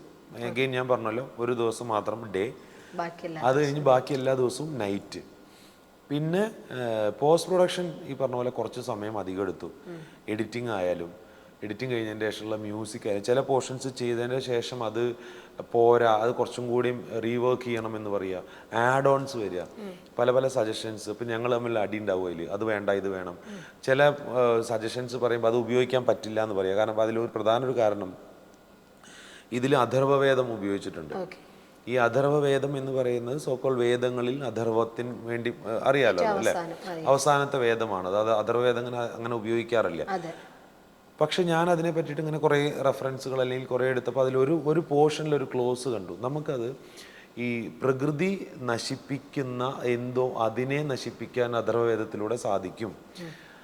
അപ്പം അങ്ങനെ നോക്കുമ്പോൾ അത് കറക്റ്റാ. നമ്മുടെ പ്രണയം നശിപ്പിക്കുന്നത് അപ്പൻ തമ്പുരാൻ എന്ന് പറയുന്ന ആളാണ്, അയാളെ നശിപ്പിക്കുന്നത് പ്രണയത്തിൽ നിൽക്കുന്ന ആളാണ്. അപ്പോൾ അല്ലെങ്കിൽ അതുമായി കണക്റ്റഡ് ആയിട്ടുള്ള ഒരാളാണ്. അങ്ങനെ ഒരു സോക്കുള്ളതിൻ്റെ കഥയാണ് ഓഫ് കോഴ്സ് ഞാൻ പറയുന്നത്. പക്ഷെ അപ്പോൾ അവിടെ ഏറ്റവും നല്ലത് അഥർവവേദത്തിന്റെ ഒരു പോർഷൻ ഉപയോഗിക്കുകയാണ് എന്ന് തോന്നി, എന്ന് തോന്നി. അപ്പൊ അത് പറഞ്ഞപ്പോൾ ഞങ്ങൾ തമ്മിൽ അടിയായിരുന്നു. അനുബന്ധി പറയണം എനിക്കിതിലൊക്കെ അങ്ങനെ ഇതുള്ളതാണ്, അങ്ങനെ ചെയ്യാൻ പറ്റില്ല. എടോ ഇത് ഇങ്ങനെയാണ് ഇതിന്റെ ഒരു കഥ എന്നുള്ള പറഞ്ഞ് വീണ്ടും കഥ അത് ഡിമാൻഡ് ചെയ്യുന്നുണ്ട്. നമ്മളൊരു സിനിമ എന്ന് പറയുമ്പോൾ അല്ലെങ്കിൽ ഒരു ഷോർട്ട് ഫിലിം എന്ന് പറയുമ്പോൾ അല്ലെങ്കിൽ എന്തൊരു ആർട്ട് ഫോം ആയിക്കോട്ടെ, അതൊരു ജേണിയാണ്, അതൊരു യാത്രയായിരിക്കും അതിൽ നിൽക്കുന്ന ആളുകളുടെ തുടക്കം തൊട്ട് അവസാനം വരെ. അപ്പം ഈ ഒരു സമയത്ത് നമുക്ക് ഒരുപാട് എക്സ്പീരിയൻസസ് ഉണ്ടായിരിക്കും, പുതിയ കാര്യങ്ങൾ നമ്മൾ പഠിക്കും, ചിലപ്പോൾ നമുക്ക് മറക്കാൻ പറ്റാത്ത എന്തെങ്കിലും എക്സ്പീരിയൻസുകൾ വരും, നമ്മൾ പിന്നെ ആഗ്രഹിക്കേണ്ടാത്ത എക്സ്പീരിയൻസ്, ഇങ്ങനെ ഒരുപാടുണ്ടായിരിക്കും. അങ്ങനെ നമ്മുടെ ഈ ഒരു ജേണിയിൽ ഇതുപോലെ നിങ്ങൾക്ക് ഒരുപാട് മെമ്മറബിൾ ആയിട്ടുള്ള എന്തെങ്കിലും ഒരു എക്സ്പീരിയൻസുകളൊക്കെ ഉണ്ടോ? ഈ കുറേ പരിപാടികളുണ്ട്. ഒന്ന് ബിറ്റ്വീൻ ഷൂട്ടിൻ്റെ സമയത്ത് തന്നെ കുറേ ഈ സോക്കോൾ ഇതൊരു മീഡിയം അല്ലേ, ഒരു കമ്മ്യൂണിക്കേറ്റ് ചെയ്യാനുള്ള ഓഡിയൻസുമായിട്ട് വ്യൂവേഴ്സിനായിട്ട്. പക്ഷേ ഈ പറയുന്ന കാര്യം ഇപ്പം ഞാൻ അല്ലെങ്കിൽ പറയാൻ പോകുന്ന കാര്യം എത്ര കണ്ട ആൾക്കാർ വിശ്വസിക്കും അല്ലെങ്കിൽ എത്ര കണ്ട ആൾക്കാർ അതിനെ ആക്സെപ്റ്റ് ചെയ്യുമെന്നുള്ളതൊന്നും എനിക്കറിയില്ല. പക്ഷേ ഞാൻ മാത്രമല്ല, എൻ്റെ കൂടെ ഉണ്ടായിരുന്ന എൻ്റെ ഫാമിലി ആയാലും ഇവരായാലും ഒക്കെയും അനുഭവിച്ചറിഞ്ഞ കുറേ കാര്യങ്ങളുണ്ട് ഇതുമായി ബന്ധപ്പെട്ട്, കൺമഷിയുമായി ബന്ധപ്പെട്ട്. അത് എങ്ങനെ സംഭവിക്കണമെന്ന് ചോദിച്ചു കഴിഞ്ഞാൽ എനിക്ക് അതിൻ്റെ സത്യാവസ്ഥ എന്താണെന്നുള്ളതും എനിക്കറിയില്ല. എന്തോ ആവാം, എനിക്കത് എന്താ അതിന് ഒരു ഉത്തരം എനിക്കറിയില്ല, സത്യമായിട്ടും എനിക്കറിയില്ല. ഒന്ന് ഈ തോട്ട് വരുന്നു, അതിലേക്ക് ഈ കലാരൂപങ്ങൾ വരുന്നു, അത് പഠിപ്പിക്കാൻ വേണ്ടിയിട്ട് ഞാൻ ഇതുവരെ കണ്ടു പരിചയമില്ലാത്ത ഒരാൾ ചെറുതുരുത്തി കലാമണ്ഡലത്തിലേക്ക് വരുന്നു. അവിടുന്ന് അയാൾ ഈ പുള്ളി അത് അദ്ദേഹം പഠിപ്പിക്കുന്ന സമയത്ത് പുള്ളി തന്നെ പറയണു നിങ്ങളുടെ ഉള്ളിൽ എന്തോ ഇതുമായി ബന്ധമുണ്ട്, അല്ലെങ്കിൽ നിങ്ങൾക്ക് ഒരിക്കലും ഇതിങ്ങനെ പെർഫോം ചെയ്യാൻ പറ്റില്ല എന്നുള്ളത് അദ്ദേഹമാണ് പറയുന്നത്. ഈ ശിവദാസൻ മാഷ് എന്ന് പറയുന്ന ആളാണ് അത് പറയുന്നത്. അത് കഴിഞ്ഞ് ഇത് വീണ്ടും പഠിക്കാൻ ശ്രമിക്കുന്ന സമയത്ത് പറ്റാണ്ട തടസ്സങ്ങൾ ഉണ്ടാവുന്നു. ഒന്നും പറ്റുന്നില്ല. വേറെ വേറെ കാര്യങ്ങളിൽ നമ്മൾ തടസ്സങ്ങൾ എന്ന് പറഞ്ഞു കഴിഞ്ഞാൽ വേറെ വേറെ കാര്യങ്ങളിലേക്ക് ഞാൻ കാര്യങ്ങളായി വരികയാണ്, വർക്കുകളായിട്ട് വരികയാണ്. അതുകൊണ്ട് പറ്റുന്നില്ല. പിന്നെ നമുക്ക് ഫ്രീ ആവുന്ന സമയത്ത് അദ്ദേഹം കുറേ ഷോസ് ചെയ്യുന്ന ഒരാളാണ്, അപ്പോൾ അതിനും പറ്റുന്നില്ല. അത് കഴിഞ്ഞ് ഷൂട്ട് വരണു. ഷൂട്ടിൻ്റെ സമയത്ത് ആദ്യത്തെ ഇതിൽ 2 തെയ്യം പോർഷനാണ്, നാഗപത്തി, രക്തചാമുണ്ടി എന്ന് പറയുന്ന 2 തെയ്യം പോർഷൻസാണ് ചെയ്തിരിക്കുന്നത്. ഈ നാഗപത്തി രാത്രി ഷൂട്ട് ചെയ്തതിന് ശേഷം പുള്ളി എനിക്കൊന്ന് അത്യാവശ്യമായിട്ട് നാട്ടിൽ പോകണം എന്ന് പറയണു. അങ്ങനെ നാട്ടിലേക്ക് പോകണു. അന്ന് എന്നോട് ഈ പോണേൻ്റെ മുമ്പ് എന്നോട് പറഞ്ഞു, കുട്ടിയെ നിങ്ങൾ പുള്ളി ഇത് വളരെ ദൈവികമായിട്ട് കൊണ്ടുനടക്കുന്ന ഒരാളാണ്. ഇത് അമ്പലങ്ങളിലായാലും ആചാരങ്ങളിലൊക്കെ ആയിട്ട് കൊണ്ടുനടക്കുന്ന ഒരാളാണ്. അപ്പം എന്നോട് ഭയങ്കര ഷാർപ്പായിട്ടാണ് പുള്ളി പറയണത്, കുട്ടിയെ ഇത് നിനക്കിതിൽ വേറെ എന്തോ ഒരു അനുഗ്രഹമുണ്ട്, അതല്ലെങ്കിൽ അത് നീ വിശ്വസിക്കില്ലേ എന്ന് എനിക്കറിയില്ല, പക്ഷെ നിനക്കിത് വേറെ എന്തോ ഒരു അനുഗ്രഹമുണ്ട്. ഞാൻ മാത്രമല്ല, ഇവരെല്ലാവരും സാക്ഷിയാക്കിയിട്ടാണ് പുള്ളി പറഞ്ഞത്. നമ്മുടെ മുമ്പെന്നാണ് പുള്ളി പറയണത്. അപ്പം അങ്ങനെ എന്നോട് പറയുക പുള്ളി ഇതിങ്ങനെ, അതെന്താന്നുള്ളത് എനിക്കറിയില്ല, പക്ഷെ എന്തായാലും അതുണ്ട്, വെറുതെ അല്ല നിങ്ങളിത് ചെയ്യണേ എന്ന് പറഞ്ഞു. നോക്കി അറിയില്ല, എനിക്കറിയില്ല. രണ്ടാമത്തെ തെയ്യം ഈ രക്തചാമുണ്ടി ചെയ്യുന്ന വലിയ തെയ്യമാണ് അതിലുള്ളത്. അപ്പോൾ ഞാനാണിത് ചെയ്ത് പരിചയമൊന്നുമില്ല, കാരണം ഇത് ഇത്രയും വെയിറ്റുള്ള സാധനമാണ്, ഭയങ്കര വെയിറ്റുള്ള സാധനമാണ്. നമ്മളിത് ചെയ്യാൻ വേണ്ടി ഞാൻ ഈ സംഭവം എൻ്റെ മുഖത്തെഴുത്തും കാര്യങ്ങളൊക്കെ കഴിഞ്ഞു, വേഷം ഇട്ടു, എല്ലാം കഴിഞ്ഞ് വന്നിട്ട് അന്നവിടെ കറണ്ട് ഉണ്ടായിരുന്നില്ല. അപ്പോൾ എനിക്ക് ഈ വേഷം ചെയ്യാൻ വേണ്ടി, മേക്കപ്പ് ചെയ്യാൻ വേണ്ടിയിട്ട് ഒരു LED ലൈറ്റ് വെച്ച് തന്നിട്ടുണ്ട്. അപ്പോൾ ആ ലൈറ്റിൻ്റെ ഇതിൽ ആ ലൈറ്റ് മാത്രം അവിടെ ഉള്ളൂ. അപ്പോൾ ഞാൻ ഇവരോട് പറഞ്ഞു, നിങ്ങളൊരു കാര്യം ചെയ്തോളൂ, എന്തായാലും രാത്രിയായി, കറണ്ട് എപ്പോഴാണ് വരിക എന്നറിയില്ല, നിങ്ങൾ ഭക്ഷണം കഴിച്ചതിന് ശേഷം നമുക്ക് തുടങ്ങാം എന്ന് പറഞ്ഞിട്ട് ഞാൻ ഈ തെയ്യം രൂപത്തോട് കൂടിയിട്ട് ഞാൻ നേരെ പോയിട്ട് വീടിൻ്റെ അപ്പുറത്ത് മാറിയിരിക്കുകയാണ്, ഇരുട്ടിലാണ് മാറിയിരിക്കുകയാണ്. അപ്പോൾ അവിടെ വേറൊരു ലൈറ്റും വെച്ചെന്നു, ചെറിയ പോക്കറ്റ് LED പോലത്തെ. കുറച്ച് കഴിഞ്ഞതിൻ്റെ ശേഷം എനിക്കറിയില്ല ഇത് കോൺട്രവേഴ്സി ആണോ, ഈ പറയുന്ന സംഭവം കോൺട്രവേഴ്സി ആണോ എനിക്കറിയില്ല, അത് വിശ്വസിക്കുന്നതാണോ നിമിത്തമാണോ ഒന്നും എനിക്കറിയാൻ പാടില്ല. പക്ഷെ എനിക്ക് അനുഭവിച്ച കാര്യം ഞാൻ പറയാൻ പാടില്ല. എത്ര കണ്ട് ഇതിൽ ബാക്കി ആൾക്കാർ കണക്റ്റ് ആവുമെന്ന് എനിക്കറിയില്ല. പക്ഷെ കുറച്ച് കഴിഞ്ഞതിന് ശേഷം എനിക്ക് എൻ്റെ ശക്തി മുഴുവൻ ആകെ ചോർന്നു പോകുക, അല്ലെങ്കിൽ എനിക്ക് ബലമില്ലാത്തൊരവസ്ഥ വരിക, എൻ്റെ കൈയൊക്കെ ആകെ സ്വെറ്റ് വരിക, ആകെ കയ്യിൽ നിന്നൊക്കെ ഇങ്ങനെ വെള്ളം വീഴുക, ചെവിയിലൊക്കെ അടഞ്ഞ് കണ്ണിലിരുട്ട് കയറി വയ്യാത്തൊരവസ്ഥ വരണം എനിക്ക്.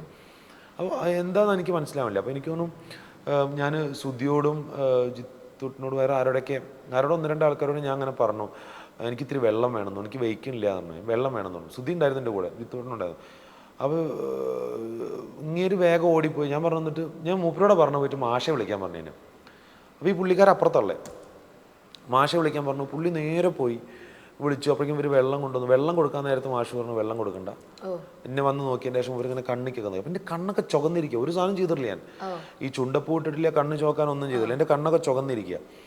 എൻ്റെ കണ്ണിലേക്ക് ഇങ്ങനെ നോക്കിയിട്ട് പുള്ളി ഇങ്ങനെ, അപ്പോൾ ഒരു വല്ലാത്തൊരു ഇതിലാണ് എനിക്കിപ്പോഴും, ഐ ക്യാൻ ഫീൽ ദാറ്റ്. ആ ഒരു ഇത് പുള്ളി നോക്കിയിട്ട് എന്നോട് പറയാണ് വെള്ളം കൊടുക്കണ്ട. പുള്ളി എൻ്റെ കണ്ണിക്ക് നോക്കിയിട്ട് വെള്ളം കൊടുക്കണ്ട, ഇളനീര് വെട്ടിക്കൊള്ളാൻ പറഞ്ഞു. അപ്പോൾ ഞങ്ങൾ ഓൾറെഡി ഷൂട്ടിന് കുറേ ഇളനീര് ഇതിൽ ഈ തൂക്കിയിടാനൊക്കെ ആയിട്ട് കുറേ വാങ്ങിയിട്ടുണ്ട്. എൻ്റെ ഒരു ചേട്ടനുണ്ട്, സജീഷ് ചേട്ടൻ എന്ന് പറയും. പുള്ളി കുറേ സാധനങ്ങൾ ഇതിന് വേണ്ടി ഹെൽപ്പ് ചെയ്തിട്ടുണ്ട്. ഞാൻ ഒരാൾ മാത്രമല്ല. അപ്പോൾ സജീഷ് ചേട്ടൻ കുറേ അങ്ങനത്തെ സാധനം ഇളനീര് വെട്ടാൻ പറഞ്ഞു. അപ്പോൾ ഇളനീര് വെട്ടണു. ഇളനീര് കൊണ്ടുവന്നിട്ട് പുള്ളി എനിക്ക് ഇളനീര് കഴിക്കാൻ തരണം. അപ്പോൾ അതിൻ്റെ മുമ്പേ ഈ തെയ്യത്തിന് ഇവിടെ കെട്ടുന്നത് തലപ്പാളി എന്ന് പറയുന്നൊരു സംഭവമാണ്. തലപ്പാളി അത് അവരുടെ ഭയങ്കര ഡിവൈനിറ്റി ഉള്ള ഒരു സംഭവമാണ്. ഈ തലപ്പാളി പുള്ളി ആദ്യം ഈ തലപ്പാളി ഊരി എന്നിട്ട് എനിക്ക് ഇളനീര് തന്നു. യു വോണ്ട് ബിലീവ്, ഞാൻ ഈ ഇളനീര് കുടിക്കുന്നത് വിറച്ചുകൊണ്ടാണ്. അത് ഞാൻ വേണച്ചിട്ട് എനിക്ക് വിറച്ചുകൊണ്ട് ഒന്നും ചെയ്യാൻ തുടങ്ങിയിട്ടില്ല. എന്നിട്ട് എന്നോട് പറഞ്ഞു, ഇപ്പോൾ വയ്യായ വന്നില്ലേ, ഞാൻ എന്താ നിങ്ങളോട് കഴിഞ്ഞ ദിവസം പറഞ്ഞേ, നിങ്ങളുടെ ഉള്ളിൽ എന്തോ കഴിവുണ്ട്, അതെന്താന്ന് എനിക്കറിയില്ല, പറയാനറിയില്ല, കാരണം അതിന് സത്യം എന്താണെന്ന് അറിയില്ല, പ്രൂഫ് കാണിക്കാൻ ആരുടെ അടുത്തും ഉണ്ടാവില്ല അത്. അപ്പോൾ എൻ്റെ ഏടത്തിയമ്മയുണ്ട്, എൻ്റെ കസിൻ്റെ വൈഫുണ്ട്, ഒരു സൂര്യ എന്ന് പറഞ്ഞ കുട്ടിയും എൻ്റെ ഏടത്തിയമ്മ സിനി എന്ന് പറഞ്ഞ ആളുണ്ട്. ഈ സിനി വടകരയിൽ നിന്നാണ്, സിനി ചേച്ചി. അപ്പോൾ സിനി ചേച്ചി വടകര അവർ ചെറുപ്പം മുതലേ തെയ്യം കാണുന്നതാണ്. എഗെയിൻ ഞാൻ ഇതുവരെ തെയ്യം കണ്ടിട്ടില്ല, നേരിട്ടിട്ട് ഞാൻ കണ്ടിട്ടില്ല. അപ്പോൾ സ്വെയർ ഓൺ മൈ പ്രൊഫഷൻ, ഞാൻ ഇതിന് വേണ്ടിയിട്ട് തെയ്യം റെഫറൻസ് ചെയ്തിട്ടുമില്ല, ആദ്യമായിട്ട് കാണുന്നത് ഇതിന് വേണ്ടിയിട്ടാണ്. ഇവർ കാണാൻ വേണ്ടി വന്നിട്ടുണ്ട്, കാരണം ഇത്രയും നല്ല സെറ്റപ്പും കാര്യങ്ങളൊക്കെ ആയിട്ട് ചെയ്യല്ല, അപ്പോൾ ലൊക്കേഷനിൽ കാണാൻ വേണ്ടി വന്നിട്ടുണ്ട്. സിനിച്ചേച്ചി അതിൽ വന്നിട്ട് എൻ്റെ കൈ ഇങ്ങനെ പിടിച്ചപ്പോൾ ഈ സൂര്യ ആദ്യം കണ്ടപ്പോൾ അങ്ങനെ തൊഴുകയൊക്കെ ചെയ്തു, പാവാതെ. പക്ഷെ ഇതൊരു ഭയങ്കര ഡിവൈനിറ്റി ആണുള്ളൊരു സംഭവമാണല്ലോ ഈ തെയ്യം. പക്ഷെ സിനിച്ചേച്ചിൻ്റെ അടുത്ത് വന്നിട്ട് ഇങ്ങനെ ഈ ഒരു പോർഷൻ കഴിഞ്ഞിട്ട് ഞാൻ അങ്ങനെ ഇരിക്കുന്ന സമയത്ത് ഈ സിൻചേച്ചി എൻ്റെ അടുത്ത് വന്നിട്ട് കൈ ഇങ്ങനെ പിടിച്ചിട്ട് ഞാൻ നോക്കുമ്പോൾ കണ്ണിൽ നിന്ന് ഇങ്ങനെ വെള്ളം വരിക. എന്നോട് ഇതിൻ്റെ അനുവല്ല, എൻ്റെ കുട്ടിയല്ല അത്, ഞാൻ ഇത് ചെറുപ്പം മുതൽ കാണണം, അതിൻ്റെ കുട്ടിയല്ല. അപ്പോൾ അവരാരും എന്നെ ഇങ്ങനെ കണ്ടിട്ടില്ല, കാരണം ഞാൻ അങ്ങനത്തെ ഒരു സാധനം ചെയ്തിട്ടില്ല, എവിടെയും ചെയ്തിട്ടില്ല. അപ്പോൾ ഞാൻ ഇതെന്താണ് അപ്പോൾ ഇവരെല്ലാവരും ഇങ്ങനെ പറഞ്ഞുകൊണ്ടിരിക്കണേ, കാരണം എനിക്കിതിൽ കൗതുകമാണ്, ഞാൻ എക്സ്പീരിയൻസ് ചെയ്യാത്തൊരു സാധനം ഇവർ പറഞ്ഞുകൊണ്ടിരിക്കുക. അത് ചെയ്തു. ഇനി ഇതിൽ ഏറ്റവും മാജിക്കലായിട്ടൊരു ഭയങ്കര എക്സ്പീരിയൻസ് എനിക്ക് തോന്നിയത് നെക്സ്റ്റ് 2 ദിവസം ഈ ഷൂട്ട് കഴിഞ്ഞതിൻ്റെ നെക്സ്റ്റ് 2 ദിവസം ഞങ്ങൾ എഡിറ്റിംഗ് വെച്ചു. കാരണം ഇദ്ദേഹം തിരിച്ചു പോകണം, അതിൻ്റെ മുമ്പ് എഡിറ്റിംഗ് കഴിക്കാൻ വെച്ചിട്ട് റഫ് എഡിറ്റ് കഴിക്കാമെന്ന് വെച്ചിട്ട് സച്ചിനാണ് എഡിറ്റർ ഇതിൻ്റെ. സച്ചിൻ്റെ സ്റ്റുഡിയോയിൽ ഞങ്ങളിരുന്ന് എഡിറ്റിംഗ് കഴിഞ്ഞിട്ട് 2ാമത്തെ ദിവസം ഞാൻ വീട്ടിൽ നിന്ന് പോകുന്ന കുറച്ച് കഴിഞ്ഞിട്ട് ഞാൻ ഇഷേനെ എൻ്റെ വൈഫിനെ വിളിച്ചിട്ട് ഞാൻ പറഞ്ഞു, അങ്ങനെ നമ്മളൊന്ന് വൈകുന്നേരം പറശ്ശിനിക്കടവ് പോവുകയാണെന്ന് പറഞ്ഞു. അപ്പോൾ എനിക്ക് എന്തോ ഒരു തോന്നലാണ് അങ്ങനെ പറശ്ശിനിക്കടവ് പോകാന്നുള്ളത്. ചെറുപ്പത്തിൽ എൻ്റെ അച്ഛൻ ഒരു വട്ടം അവിടെ പറശ്ശിനിക്കടവ് കൊണ്ടുപോയിട്ടുണ്ട്. ഞാൻ എനിക്ക് തോന്നുന്നു ഒരു 3ാം ക്ലാസ്സിലും കണ്ട 4ാം ക്ലാസ്സിലും പഠിക്കുന്ന സമയത്ത്, അപ്പോഴാണ് എനിക്ക് ഓർമ്മയില്ല കൃത്യമായിട്ട്. അപ്പോൾ അങ്ങനെ കൊണ്ടുപോയിട്ടുള്ളൊരു ഓർമ്മയുണ്ട്, പക്ഷേ അങ്ങനെ ഒരു ഓർമ്മയുള്ളൂ. അങ്ങനെ പറശ്ശിനിക്കടവ് പോകാൻ പറഞ്ഞു. അപ്പോൾ അഞ്ജലി പറഞ്ഞു, പറശ്ശിനിക്കടവോ പെട്ടെന്നോ? നമുക്ക് പോവാം, എന്തോ എനിക്കൊരു തോന്നുന്നു പറഞ്ഞു. അപ്പോഴേക്കും വേഗം ഞാൻ ജിത്തുവിനെ വിളിച്ച് ഞാനിങ്ങനെ വിളിച്ച് പറഞ്ഞു, നമുക്ക് ഇങ്ങനെ പറശ്ശിനിക്കടവ് എങ്ങനെ, നിങ്ങൾ വായോ പെരിന്തൽമണ്ണ എവിടെയെങ്കിലും വന്ന് നിൽക്ക്, ഞാൻ നിങ്ങളെ അവിടെ നിന്ന് വന്ന് പിക്ക് ചെയ്യാം, നമ്മൾ വണ്ടി എടുത്തിട്ടാണ് പോണേന്നൊക്കെ പറഞ്ഞു.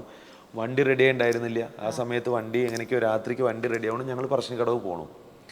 രാത്രി ഞങ്ങൾ പട്ടാമ്പിയിൽ നിന്ന് എല്ലാവരും കൂടി പോകണം, വഴിയിൽ നിന്ന് ഇങ്ങനെ പിക്ക് ചെയ്യണം. അവിടെ ചെന്നു, പറശ്ശിനിക്കടവ് രാവിലെ എത്തി. അപ്പോൾ അന്ന് എന്തോ അവിടെ ഒരു വിശേഷപ്പെട്ട ദിവസമാണ്, അമ്പലത്തിൽ എന്തോ വിശേഷപ്പെട്ട ദിവസമാണ്. ഞങ്ങൾക്ക് അതും അറിയില്ല, അറിയാണ്ടാണ് പോണേ. ഫ്രാങ്ക് ആയിട്ട് ഞാൻ പറയാം കേട്ടോ, അറിയാണ്ടാണ് പോണേ. ഇപ്പോൾ അവിടെ ചെന്ന് കുറേ ആൾക്കാരുണ്ട്. ഇവരുടെ ഇടയിൽ ഇങ്ങനെ അവർ വെള്ളാട്ട് നടക്കുന്ന സമയത്ത് ഈ ആൾക്കാരെ മുഴുവൻ ഒരു ചെയിനിൻ്റെ അപ്പുറത്തേക്കാണ് നിർത്തുക. അവിടെ ഒരു ചെയിൻ കെട്ടിയിട്ടുണ്ടാവും. അപ്പോൾ അതിൻ്റെ ഉള്ളിൽ മുത്തപ്പൻ വരണം, ഇത് ചെയ്യുന്നു കാര്യങ്ങൾ.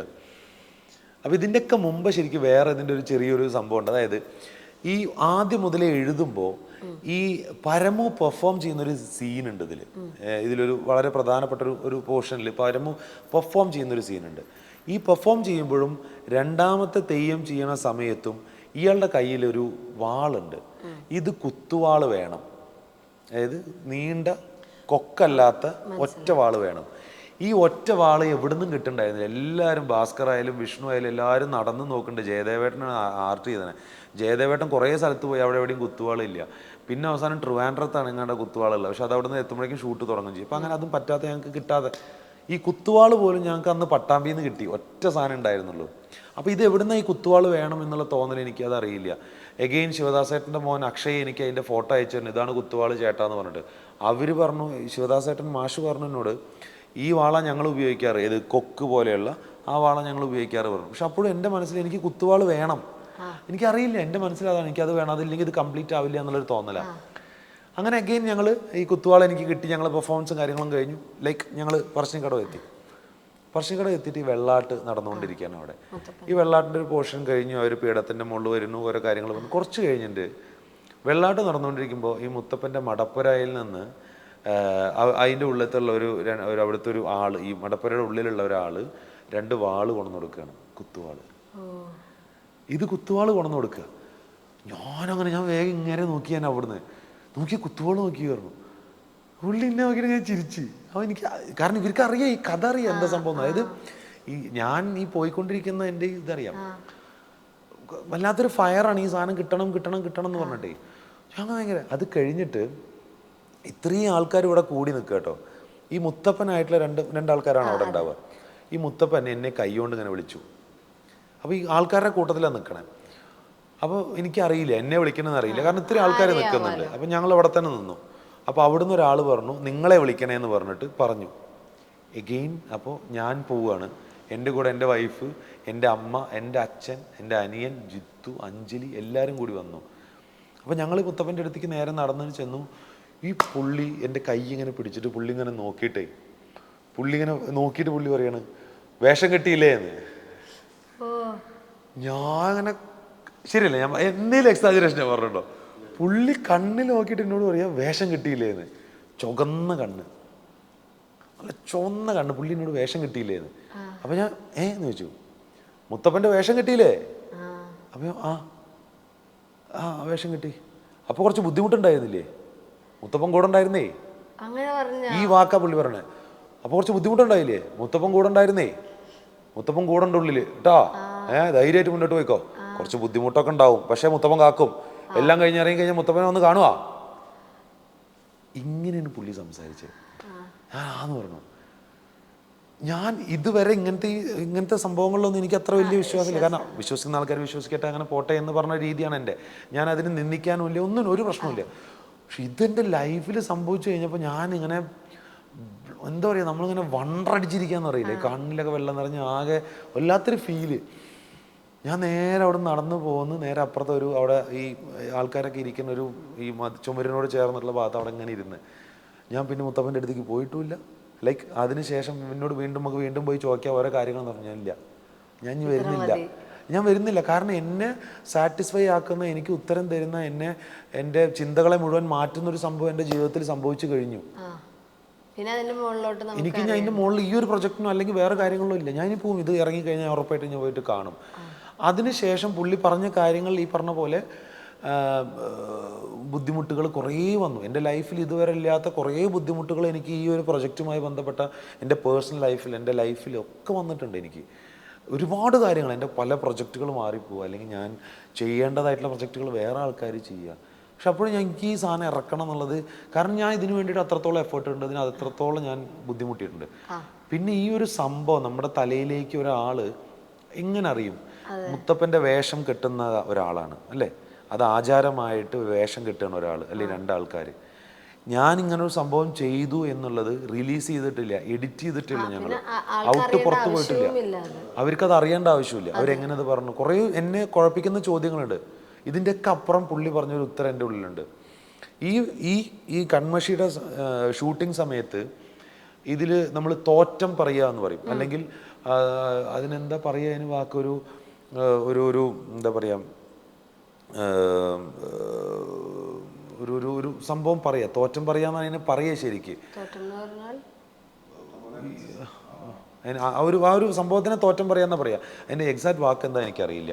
ഞാൻ മനസ്സിലാക്കിയ വാക്ക് തോറ്റം പറയാന്ന്, വെളിപാട് പറയാ,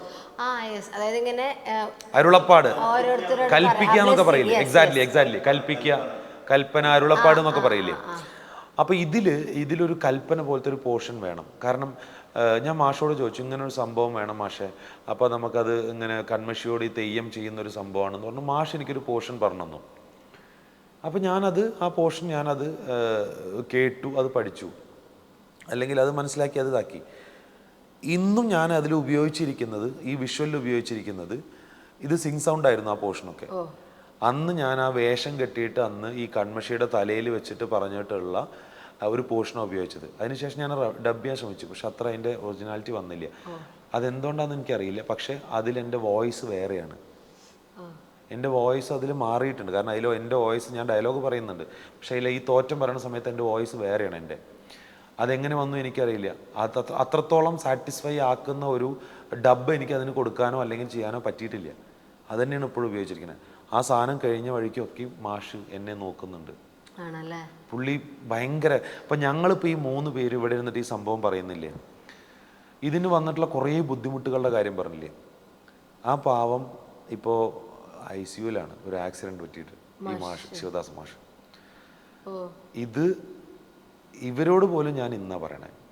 2-3 ദിവസം മുമ്പെയാണ് പറ്റിപ്പോയത്. 2-3-4 ദിവസം മുമ്പേ ഞാൻ മാഷേനെ, ഈ ശിവദാസൻ മാഷേനെ ഞാൻ ഈ പ്രിവ്യൂവിന് ഇൻവൈറ്റ് ചെയ്യാൻ വേണ്ടി കുറേ ദിവസമായിട്ട് വിളിച്ചുകൊണ്ടിരിക്കുക, കിട്ടുന്നില്ല എനിക്ക്. അത് കഴിഞ്ഞപ്പോൾ കഴിഞ്ഞ ദിവസം മകൻ അക്ഷയ് ഫോൺ എടുത്തിട്ട് പറയാം, അങ്ങനെ ഒരു സംഭവം പറ്റി, അച്ഛൻ ഇങ്ങനെ ക്രിട്ടിക്കൽ ICUലായിരുന്നു, ഇപ്പോൾ വെന്റിലേറ്റർ ICUലായിരുന്നു, ഇപ്പോൾ ക്രിട്ടിക്കൽ ICUലാണുള്ളത്. ഞാൻ നമ്മുടെ ഇൻ്റർവ്യൂവിന് ഇരിക്കുന്നതിന് 1/2 മണിക്കൂർ മുമ്പ് പോലും ഞാൻ അവരെ ഈ അക്ഷയനെ വിളിച്ചുള്ളൂ.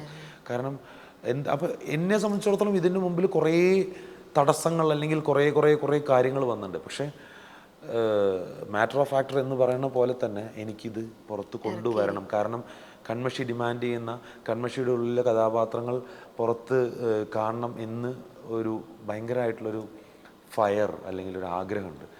അപ്പോൾ ഈ പറഞ്ഞ കാര്യങ്ങളൊക്കെ എത്ര കണ്ട ആൾക്കാർക്ക് മനസ്സിലാവുമെന്നുള്ള എനിക്കറിയില്ല, എത്ര കണ്ട് അവരെ സാറ്റിസ്ഫൈ ആക്കുമെന്നുള്ള എനിക്കറിയില്ല.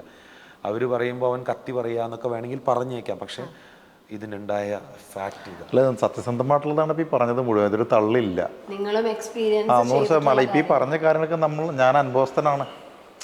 ഈ പറശ്ശിനിക്കടവ് പോയ ഏതാണെങ്കിലും ഒന്നതുപോലെ പുള്ളിക്ക് ഉൾവിളി ഉണ്ടായിരുന്ന സമയങ്ങളാണെങ്കിലും പുള്ളിയുടെ ഭാവമാറ്റങ്ങൾ ആ സമയങ്ങളൊക്കെ നമ്മൾ കൂടെ ഉണ്ട്. വെള്ളം കൊണ്ടുവരാൻ ചെല്ലുന്നതൊക്കെ നമ്മൾ തന്നെയായിരുന്നു. അത് സത്യസന്ധമായിട്ടുള്ള കാര്യം തന്നെയാണ് പറഞ്ഞിട്ടുള്ളത്. ഇത്രയും അല്ലാതെ ഈ ഒരു ഇൻ്റർവ്യൂവിന് വേണ്ടി അല്ലെങ്കിൽ ഇപ്പോൾ ഈ ഒരു സിനിമയ്ക്ക് കൊണ്ട് നമ്മളൊരു തള്ളായിട്ട് പറയണതല്ല, ജെനുവിനാണ്. വിശ്വസിക്കുന്നവർക്ക് വിശ്വസിക്കാം, അതല്ലേ പറയാൻ പറ്റുള്ളൂ. ഇതൊരിക്കലും ഇതിന്റെ ഒരു പ്രൊമോഷൻ സ്ട്രാറ്റജി അങ്ങനത്തെ അതാണ് പറഞ്ഞത്, കാര്യമാണ്. ഇത് റിയൽ ആണ് 100%. കാരണം നമ്മൾ അനുഭവസ്ഥനാണത്. ഈ 7 ദിവസം ഞാൻ ആ കൂടെ ഉണ്ടായിരുന്ന ഒരാളാണ്. അതുകൊണ്ട് ഈ 6 രാത്രികളും കൂടെ ഉണ്ടായിരുന്ന ഒരാളാണ്. ഇപ്പം ഇത്രയും എഫേർട്ട് എടുത്തിട്ട് അല്ലെങ്കിൽ ഇത്രയും നിങ്ങൾ ഇൻറ്റു ആയിട്ട് നിന്നിട്ടുള്ള ഈ ഒരു പ്രൊജക്റ്റ് ഏതാണ് മീഡിയം ചൂസ് ചെയ്യാൻ ഉദ്ദേശിക്കുന്നത്? ഫിക്സ് ചെയ്തോ, അങ്ങനെ എന്തെങ്കിലും ഒരു ഫൈനൽ ഡിസിഷനിലോട്ട് എത്തിയോ? എഗെയിൻ ഞാൻ ഇത് ഇവരെന്നെ കവറപ്പ് ചെയ്ത് പറയണമല്ല കേട്ടോ, ഞങ്ങൾക്ക് അറിയില്ല, സത്യം പറയാം. ഇതിൽ ഞങ്ങൾക്കൊരു ഓപ്ഷൻ ഉള്ളത് യൂട്യൂബ് മാത്രമാണ്. അഞ്ജലിയുടെ അഞ്ജലി മുകുന്ദം എന്ന് പറയുന്ന ഒരു യൂട്യൂബ് ചാനലുണ്ട്. അത് മാത്രമേ ഞങ്ങൾക്കൊരു ഓപ്ഷൻ ഇപ്പോഴും ഉള്ളൂ. ഞങ്ങളിപ്പോഴും സ്റ്റിൽ വി ആർ ട്രൈങ്, അതായത് ഒരു ബെറ്റർ പ്ലാറ്റ്ഫോമിലേക്ക് ഇതിനെ എത്തിക്കാൻ പറ്റുമോ എന്നുള്ളത്. അങ്ങനെ ഒന്നുമില്ല. കാരണം ഒരു 28 മിനിറ്റോ 20-25 മിനിറ്റോ ഉള്ള ഒരു പോർഷൻ അല്ലെങ്കിൽ 30 മിനിറ്റിന് താഴെയുള്ള ഇങ്ങനത്തെ ഒരു സംഭവം നമുക്ക് എടുക്കണ ഒരു OTT പ്ലാറ്റ്ഫോം ഇല്ല, ഒരു പ്ലാറ്റ്ഫോം ഒന്നിനും പ്ലാറ്റ്ഫോം ഇല്ല, ഇതില്ല. അപ്പോൾ ഞങ്ങൾക്ക് കൃത്യമായിട്ടൊരു ഉത്തരമില്ല. പക്ഷേ ഞങ്ങൾക്ക് ഇത് എത്തിക്കണം. അതുകൊണ്ടാണ് ഞങ്ങൾ ഈ സെലക്റ്റീവ് ആയിട്ടുള്ള ക്രൗഡിൻ്റെ മുമ്പിൽ, ആൾക്കാരുടെ മുമ്പിൽ ഞങ്ങളാൽ പറ്റുന്ന രീതിയിൽ, കാരണം ഇതിനിപ്പോൾ ഒരു ഡിസ്ട്രിബ്യൂഷൻ അറേഞ്ച് ചെയ്യാനൊന്നും ഞങ്ങൾക്കുള്ള കെൽപ്പില്ല. അപ്പോൾ അതിന് പറ്റുന്നതിനേക്കാൾ കൂടുതൽ ഇതിൻ്റെ വിഷ്വലിൽ ഞങ്ങൾ ഉപയോഗിച്ചിട്ടുണ്ട്. ഞങ്ങളുടെ എല്ലാ ടീമിനും ആർക്കുമില്ല. പിന്നെ ഒരാൾക്ക് എടുത്തിട്ട് കാര്യമില്ല. അത് ഇത്ര ഒരു ഇതിന് വേറൊരാൾക്ക് എടുത്തിട്ട് കാര്യമില്ല. സോ ഇതിനുള്ള ആകെ ഒരു ഓപ്ഷൻ ഏതെങ്കിലും ഒരു പ്ലാറ്റ്ഫോമിൽ ഇതിനെ ടെലികാസ്റ്റ് ചെയ്യുക എന്നുള്ളത് മാത്രമാണ്. അത് നമ്മൾ എന്തായാലും ചെയ്തിരിക്കും. അത് കാരണം ഇത് കൺമഷി അത് ഡിമാൻഡ് ചെയ്യുന്നുണ്ട്. ശരി, ഞാൻ അഞ്ജലിയുടെ അടുത്തേക്ക് തിരിച്ചു വരാം. ഒരു യൂട്യൂബ് ചാനൽ ഉണ്ട് എന്ന് പറഞ്ഞായിരുന്നു. എപ്പോഴാണ് ഇങ്ങനെ എനിക്കൊരു യൂട്യൂബ് ചാനൽ തുടങ്ങണം, മ്യൂസിക് എനിക്ക് മെയിൻ ആക്കണം എന്ന് നമുക്കൊരാഗ്രഹം വരുന്ന സമയമില്ലേ? അത് എപ്പോഴായിരുന്നു? സത്യം പറഞ്ഞാൽ കൊറോണ കാരണമാണ്. കാരണം എന്താ വെച്ചാൽ ആ ഒരു സമയത്ത് ഞാൻ 13 ഇയേഴ്സ് ഡേറ്റ എഞ്ചിനീയർ ആയിട്ട് ബാംഗ്ലൂർ വർക്ക് ചെയ്തുകൊണ്ടിരുന്ന ആളാണ്. അപ്പോൾ അതെ, ഹസ്ബൻഡ് എഞ്ചിനീയർ ആണ്. അപ്പോൾ ആ സമയത്ത് നമ്മൾ അബുദാബിയിലേക്ക് ഷിഫ്റ്റ് ചെയ്യാണ് ബാംഗ്ലൂരിൽ നിന്ന്. അപ്പോൾ ഞാൻ അവിടെ എത്തി, ഞാനും റിസൈൻ ചെയ്ത് പോയി. പക്ഷെ ജോലി നോക്കാൻ തുടങ്ങിയ വഴിക്ക് ഡിസംബറിൽ കൊറോണ സ്റ്റാർട്ടായി. അപ്പോൾ ജോബുകളൊന്നും സെറ്റ് ആവുന്നില്ല എന്നുള്ളൊരു ഇതിൽ വെറുതെ ഇരിക്കാൻ പറ്റില്ലല്ലോ, വർക്കിംഗ് ആയിരുന്നു ഇത്രയും വർഷം. അപ്പോൾ ഞാൻ പാട്ട് പാടി ഇങ്ങനെ യൂട്യൂബിലും ഒക്കെ ഇടാൻ തുടങ്ങി. സ്വന്തമായിട്ട് പാട്ട് പാടിയിട്ടില്ലായിരുന്നു ആദ്യം? അതെ. അപ്പോൾ ചെറിയ ചെറിയ പരിപാടികൾക്കും പ്രോഗ്രാമിനൊക്കെ പോയി തുടങ്ങി. അങ്ങനെ കമ്പോസ് ചെയ്യാമോ എന്ന് ചോദിച്ചൊരു റിക്വസ്റ്റ് വന്നു. സ്കൂളിൽ പഠിക്കുന്ന കാലത്തായിരുന്നു പാട്ട്, ഡാൻസ്, വീണ എല്ലാവിധ കലാപരിപാടികളും ഉണ്ടായിരുന്നത്. അതെനിക്ക് തോന്നുന്നു ഈ ഒരു 13 ഇയേഴ്സിൽ എല്ലാം വിട്ടതായിരുന്നു. അപ്പോൾ അങ്ങനെ പോയി തുടങ്ങിയപ്പോൾ വീണ്ടും കുറച്ച് എഴുതാൻ തുടങ്ങി, വായിക്കാൻ തുടങ്ങി ഫ്രീ ടൈംസിൽ. ഇപ്പോൾ അനുവേടൻ ഒരു എക്സ്പീരിയൻസ് ഇപ്പോൾ നിങ്ങളുടെ ജേർണിയിൽ ഉണ്ടായത് പറഞ്ഞു. അതേപോലെ എന്തെങ്കിലും എക്സ്പീരിയൻസുകൾ ഷെയർ ചെയ്യാമോ? എനിക്ക് ഏറ്റവും മറക്കാൻ പറ്റാത്ത ഒരു സംഭവം ഉണ്ടായിട്ടുണ്ടായിരുന്നു ഷൂട്ടിങ്ങിൻ്റെ. കാരണം 6 ദിവസം നൈറ്റ് ഷൂട്ടാണ്. അപ്പോൾ എനിക്ക് രാത്രി പറഞ്ഞാൽ ഭയങ്കര പേടിയാണ് സ്വതവേ. അപ്പോൾ ആദ്യമായിട്ടാണ് അങ്ങനെ ഒരു എക്സ്പീരിയൻസ്. സംഭവം ഇവരെല്ലാവരും ഉണ്ട്, മനയാണ് വായിക്കാറുള്ളത്, ഫിക്ഷണൽ സ്റ്റോറീസ് ആണ്, യക്ഷിക്കഥകളാണ് കൂടുതൽ. അവിടെ എല്ലാവരുടെ ലൈറ്റ് ഇല്ല, ലൈറ്റ് ഓഫാണ്, എല്ലാ ലൈറ്റും ഓഫ്. ചെരാതിന്റെ വെളിച്ചം മാത്രമേ ഉള്ളൂ ഇവിടെ. പിന്നെ എന്താ വെച്ചാല് അവിടുത്തെ മരങ്ങളൊക്കെ സാധാരണ മരങ്ങളെക്കാട്ടിലും ഡബിൾ ആയിട്ടാണ്. അപ്പൊ നമുക്ക് കണ്ടു കഴിഞ്ഞാൽ തന്നെ ഇവര് ഇങ്ങനെ ലൈറ്റിംഗ് ഒക്കെ അതിലേക്ക് കൊടുക്കുമ്പോൾ ഇങ്ങനെ ഒരു പുകയൊക്കെ ആയിട്ട് ശരിക്കും ഈ യക്ഷി കഥയിലെ പാലയും അങ്ങനെയൊക്കെ തോന്നും നമുക്ക് കണ്ടേ, അങ്ങനത്തെ ഒരു ആംബിയൻസ് ഒക്കെ. എന്നിട്ട് അപ്പം ഞാൻ ഓൾറെഡി ഒരു 1960s പോയി എന്നുള്ളൊരു മൂഡിൽ ഇങ്ങനെ ഇരിക്കുകയാണ്. ഈ തെയ്യം കെട്ടിയിരിക്കുന്ന സമയം അന്ന് മനയുടെ തൊട്ടുള്ള പത്തായപ്പുരയിലാണ് ഷൂട്ട് നടക്കുന്നത് ഫ്രണ്ടിൽ. അപ്പം ഞങ്ങളെല്ലാവരും ഈ ചെരാതിൻ്റെ വെളിച്ചം മാത്രം, ഇദ്ദേഹം ഈ പറഞ്ഞ അവസ്ഥയിൽ അവിടെ ഇരിക്കുന്നു. അപ്പം ഞാനും നമ്മുടെ ഒരു അസിസ്റ്റന്റ് ഡയറക്ടറുണ്ട്, പുള്ളിക്കാരനും കൂടെ യക്ഷിക്കഥകളുടെ കാര്യങ്ങളൊക്കെ സംസാരിച്ചിരിക്കുന്നു. അതെന്താ വെച്ചാൽ ഞങ്ങൾ രണ്ടുപേരും സെയിം ഇൻട്രസ്റ്റ്, ആള് അതിന്റെ പടങ്ങൾ വരെ വരച്ചിട്ടുണ്ട്, അതൊക്കെ എനിക്ക് കാണിച്ചു തരുന്നു. ഇതിനെ പറ്റിയൊക്കെ സംസാരിച്ചിരിക്കുന്നു. നമുക്കൊരു യക്ഷിക്കഥ എടുക്കണം, ഒരു സിനിമ പിടിക്കണം, എനിക്ക് അഭിനയിക്കണം, അങ്ങനെയൊക്കെ പറഞ്ഞ് നമ്മളിരിക്കുന്നു. യക്ഷിയായിട്ടൊരു സംഭവം ഋഷിയുടെ അടുത്ത് എന്നിട്ട് ഇതൊക്കെ പറഞ്ഞിരിക്കുക. ആ സമയത്ത് ഉണ്ട് പെട്ടെന്ന് ഭയങ്കരമായിട്ടുള്ളൊരു സ്ക്രീമിങ് നെല്ലോളി മനയുടെ അവിടെ നിന്ന്. അതായത് ഞാൻ പറഞ്ഞത് ഇവിടുന്ന് ഇൻട്രോയിൽ നമ്മൾ ഭക്ഷണം കഴിക്കാൻ വേണ്ടി തിരിച്ചു വന്നിട്ട് ഞാൻ പറയാൻ പോട്ടെ. അതായത് ഇത് സംഭവിച്ചാലേ ഈ നാഗക്കളം പോർഷൻ സീൻ നടക്കണം, നാഗക്കളം, അതിന്റെ കൂടെ തെയ്യം. അപ്പോൾ ഇതിൻ്റെ വൈഡ് വെക്കുന്നുണ്ട്. വൈഡ് വെക്കണ കാരണം നമുക്ക് ആ ഏരിയയിൽ എവിടെയും ലൈറ്റ് പാടില്ല. ഈ മനയിൽ ഓൾറെഡി കറണ്ടൊക്കെ ഉണ്ട്, അതൊക്കെ നമ്മൾ മാസ്ക് ചെയ്തിരിക്കുകയാണ്, കംപ്ലീറ്റ് മാസ്ക് ചെയ്തിട്ട് ഓലയൊക്കെ വെച്ചിട്ട് ഉണങ്ങിയ ഓലയൊക്കെ വെച്ച് ബാക്കി മുഴുവൻ ഏരിയയിലും നമ്മൾ പുകയൊക്കെ കയറ്റി വിട്ടിട്ട് മൊത്തത്തിൽ പുറത്തുനിന്ന് കാണുമ്പോൾ തന്നെ ഇവിടെ എന്തോ ഹോമം നടക്കുന്ന ഒരു ആംബിയൻസ് ടോട്ടാലിറ്റിയിൽ. ഓക്കെ, അപ്പൊ നമ്മൾ കാണുമ്പോൾ ഇത്രയും വലിയൊരു ആംബിയൻസ് ഡയറക്ടേഴ്സ് അങ്ങനെയാണ്. ഞാൻ പറഞ്ഞുതരാം, ഇങ്ങനെ ഇതാണ് സംഭവം നടക്കണേ. അപ്പൊ ഇവിടെ താഴെ ഈ ആംബിയൻസിൽ സംഭവങ്ങളൊക്കെ നടക്കുന്നുണ്ടല്ലോ, ഭയങ്കര ആരും മിണ്ടണില്ല. ഇതിന്റെ ചെണ്ടയുടെ ശബ്ദമുണ്ട്, അല്ലെങ്കിൽ പാട്ടിന്റെ ചെറിയ പോർഷന്റെ ശബ്ദം, ഇതൊക്കെ മാത്രമേ ഉള്ളൂ കേട്ടോ. എല്ലാവരും ഒരു പ്രത്യേക പോർഷനിൽ ഇങ്ങനെ സൈലന്റ് ആയിരിക്കണം. കറണ്ട് പോലും ഇല്ലാണ്ട് സൈലന്റ് ആയിട്ടുള്ള പിൻ ഡ്രോപ്പ് സൈലൻസിന്റെ കൊളമാക്കി പിൻ ഡ്രോപ്പ് സൈലന്റ്, ഭയങ്കര സൈലന്റ് ആയിട്ടിരിക്കണം ഈ സമയം. അങ്ങനെ സൈലന്റ് ആയിട്ട് ഒറ്റ അലർച്ച,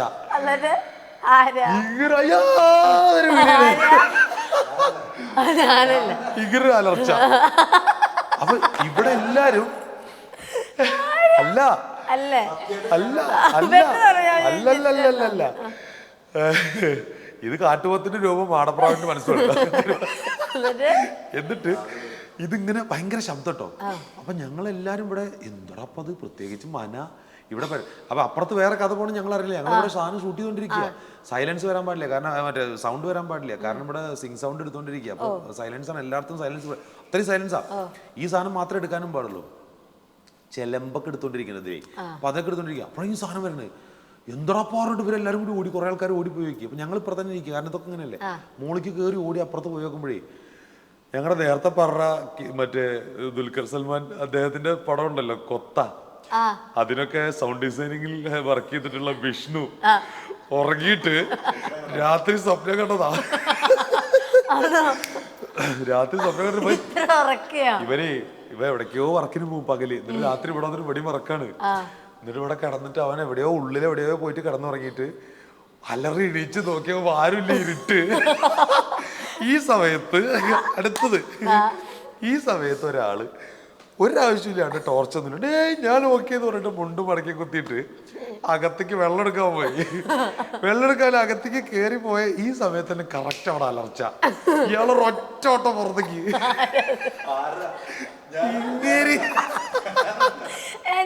നേരത്തെ ഇരുന്ന് ഞാനല്ലെന്ന് പറഞ്ഞപ്പോ ഞാൻ വിചാരിച്ചു ഇതിലെന്തോ ഉണ്ട്. ഒറ്റ ഓട്ടം പുറത്തേക്ക്. നേരത്തെ പറഞ്ഞ നൗഫല്, എന്റെ കൂടെയൊക്കെയുള്ള എന്റെ സുഹൃത്ത് നൗഫല്. ഈ നൗഫലിന്റെ ഈ പേടിയുള്ള ആളാ. നൗഫലിന് ഭയങ്കര പേടിയാവും. അടുത്ത കട്ട് വേറൊരു സ്ഥലത്ത് ചാടി ഒരാള് ഷർട്ടൊക്കെ എടുത്തിട്ട് പുറത്ത് വന്നിക്കണു മുറ്റത്ത്. എന്താ പറ്റിയേ? ഇവന്റെ കൂടെ കിടന്നിരുന്ന ആരോ പടിയൊക്കെ കയറി മേളില് പോയി. ആക്ച്വലി മനയുടെ പടിയുടെ വരെത്തി. ഒന്നാമത് ലൈറ്റുകളൊന്നുമില്ല. ഇപ്പൊ ഈ തമാശ കൂടെ പറയേണ്ട, സത്യസന്ധമായിട്ട് ഞാൻ പേടിച്ചിട്ടുണ്ട്. ഇത് പേടിച്ച നമ്മള് കീഴടങ്ങാനുള്ള നല്ലതില് ഓടിയിട്ട് എങ്ങനെയാണ് ഓടിക്കഴിഞ്ഞ ആൾക്കാരുടെ ഇടയ്ക്കല്ലേ വരിക. ഇവൻ ഓടി ഇരുട്ടിക്കാൻ പോയി നിൽക്കണേ, അവിടുന്ന് വരാൻ പേടിയവന്. ഇനി ഇവര് സന്ധ്യക്ക് പലതും പറയുന്നുണ്ട്. ഇവര് പറയുന്നുണ്ട് ഇവിടെ മനയിൽ രാത്രി താമസമില്ല, രാത്രി അങ്ങനെയുണ്ട് ഇങ്ങനെയുണ്ട്, കുളത്തിന്റെ അവിടെ ഇതുണ്ട്, പാമ്പുണ്ട്, പ്രേതത്തിനെ കണ്ടിട്ടുണ്ട്, പ്രേതത്തിനെ കണ്ടിട്ടുണ്ട്, പാടത്തോടെ കണ്ടിട്ടുണ്ട്. വെറുതെ ഇങ്ങനെ ഇങ്ങനത്തെ ഒരു ആംബിയൻസ്. പിന്നെ എല്ലാരും ഇങ്ങനെ ഇരിക്കുകയാണ്. അപ്പൊ ഇവരെ എന്തായാലും നമുക്ക് കുറെ കഥകൾ എന്തായാലും അവിടെ വരും. സ്വാഭാവികമായിട്ടും നമ്മളുള്ളിലേക്ക് തന്നെ പോകാൻ കാരണം നമ്മളോട് വെളിച്ചം വേണോന്ന് ചോദിച്ചാൽ വെളിച്ചം വേണ്ട, ഞാൻ പോയി നമ്മളൊരു കൂൾ മൈൻഡിലാണ് പോണത്. പക്ഷെ ഇത് നമ്മളോട് പ്രതീക്ഷിക്കുന്നില്ല ഈ സംഭവം.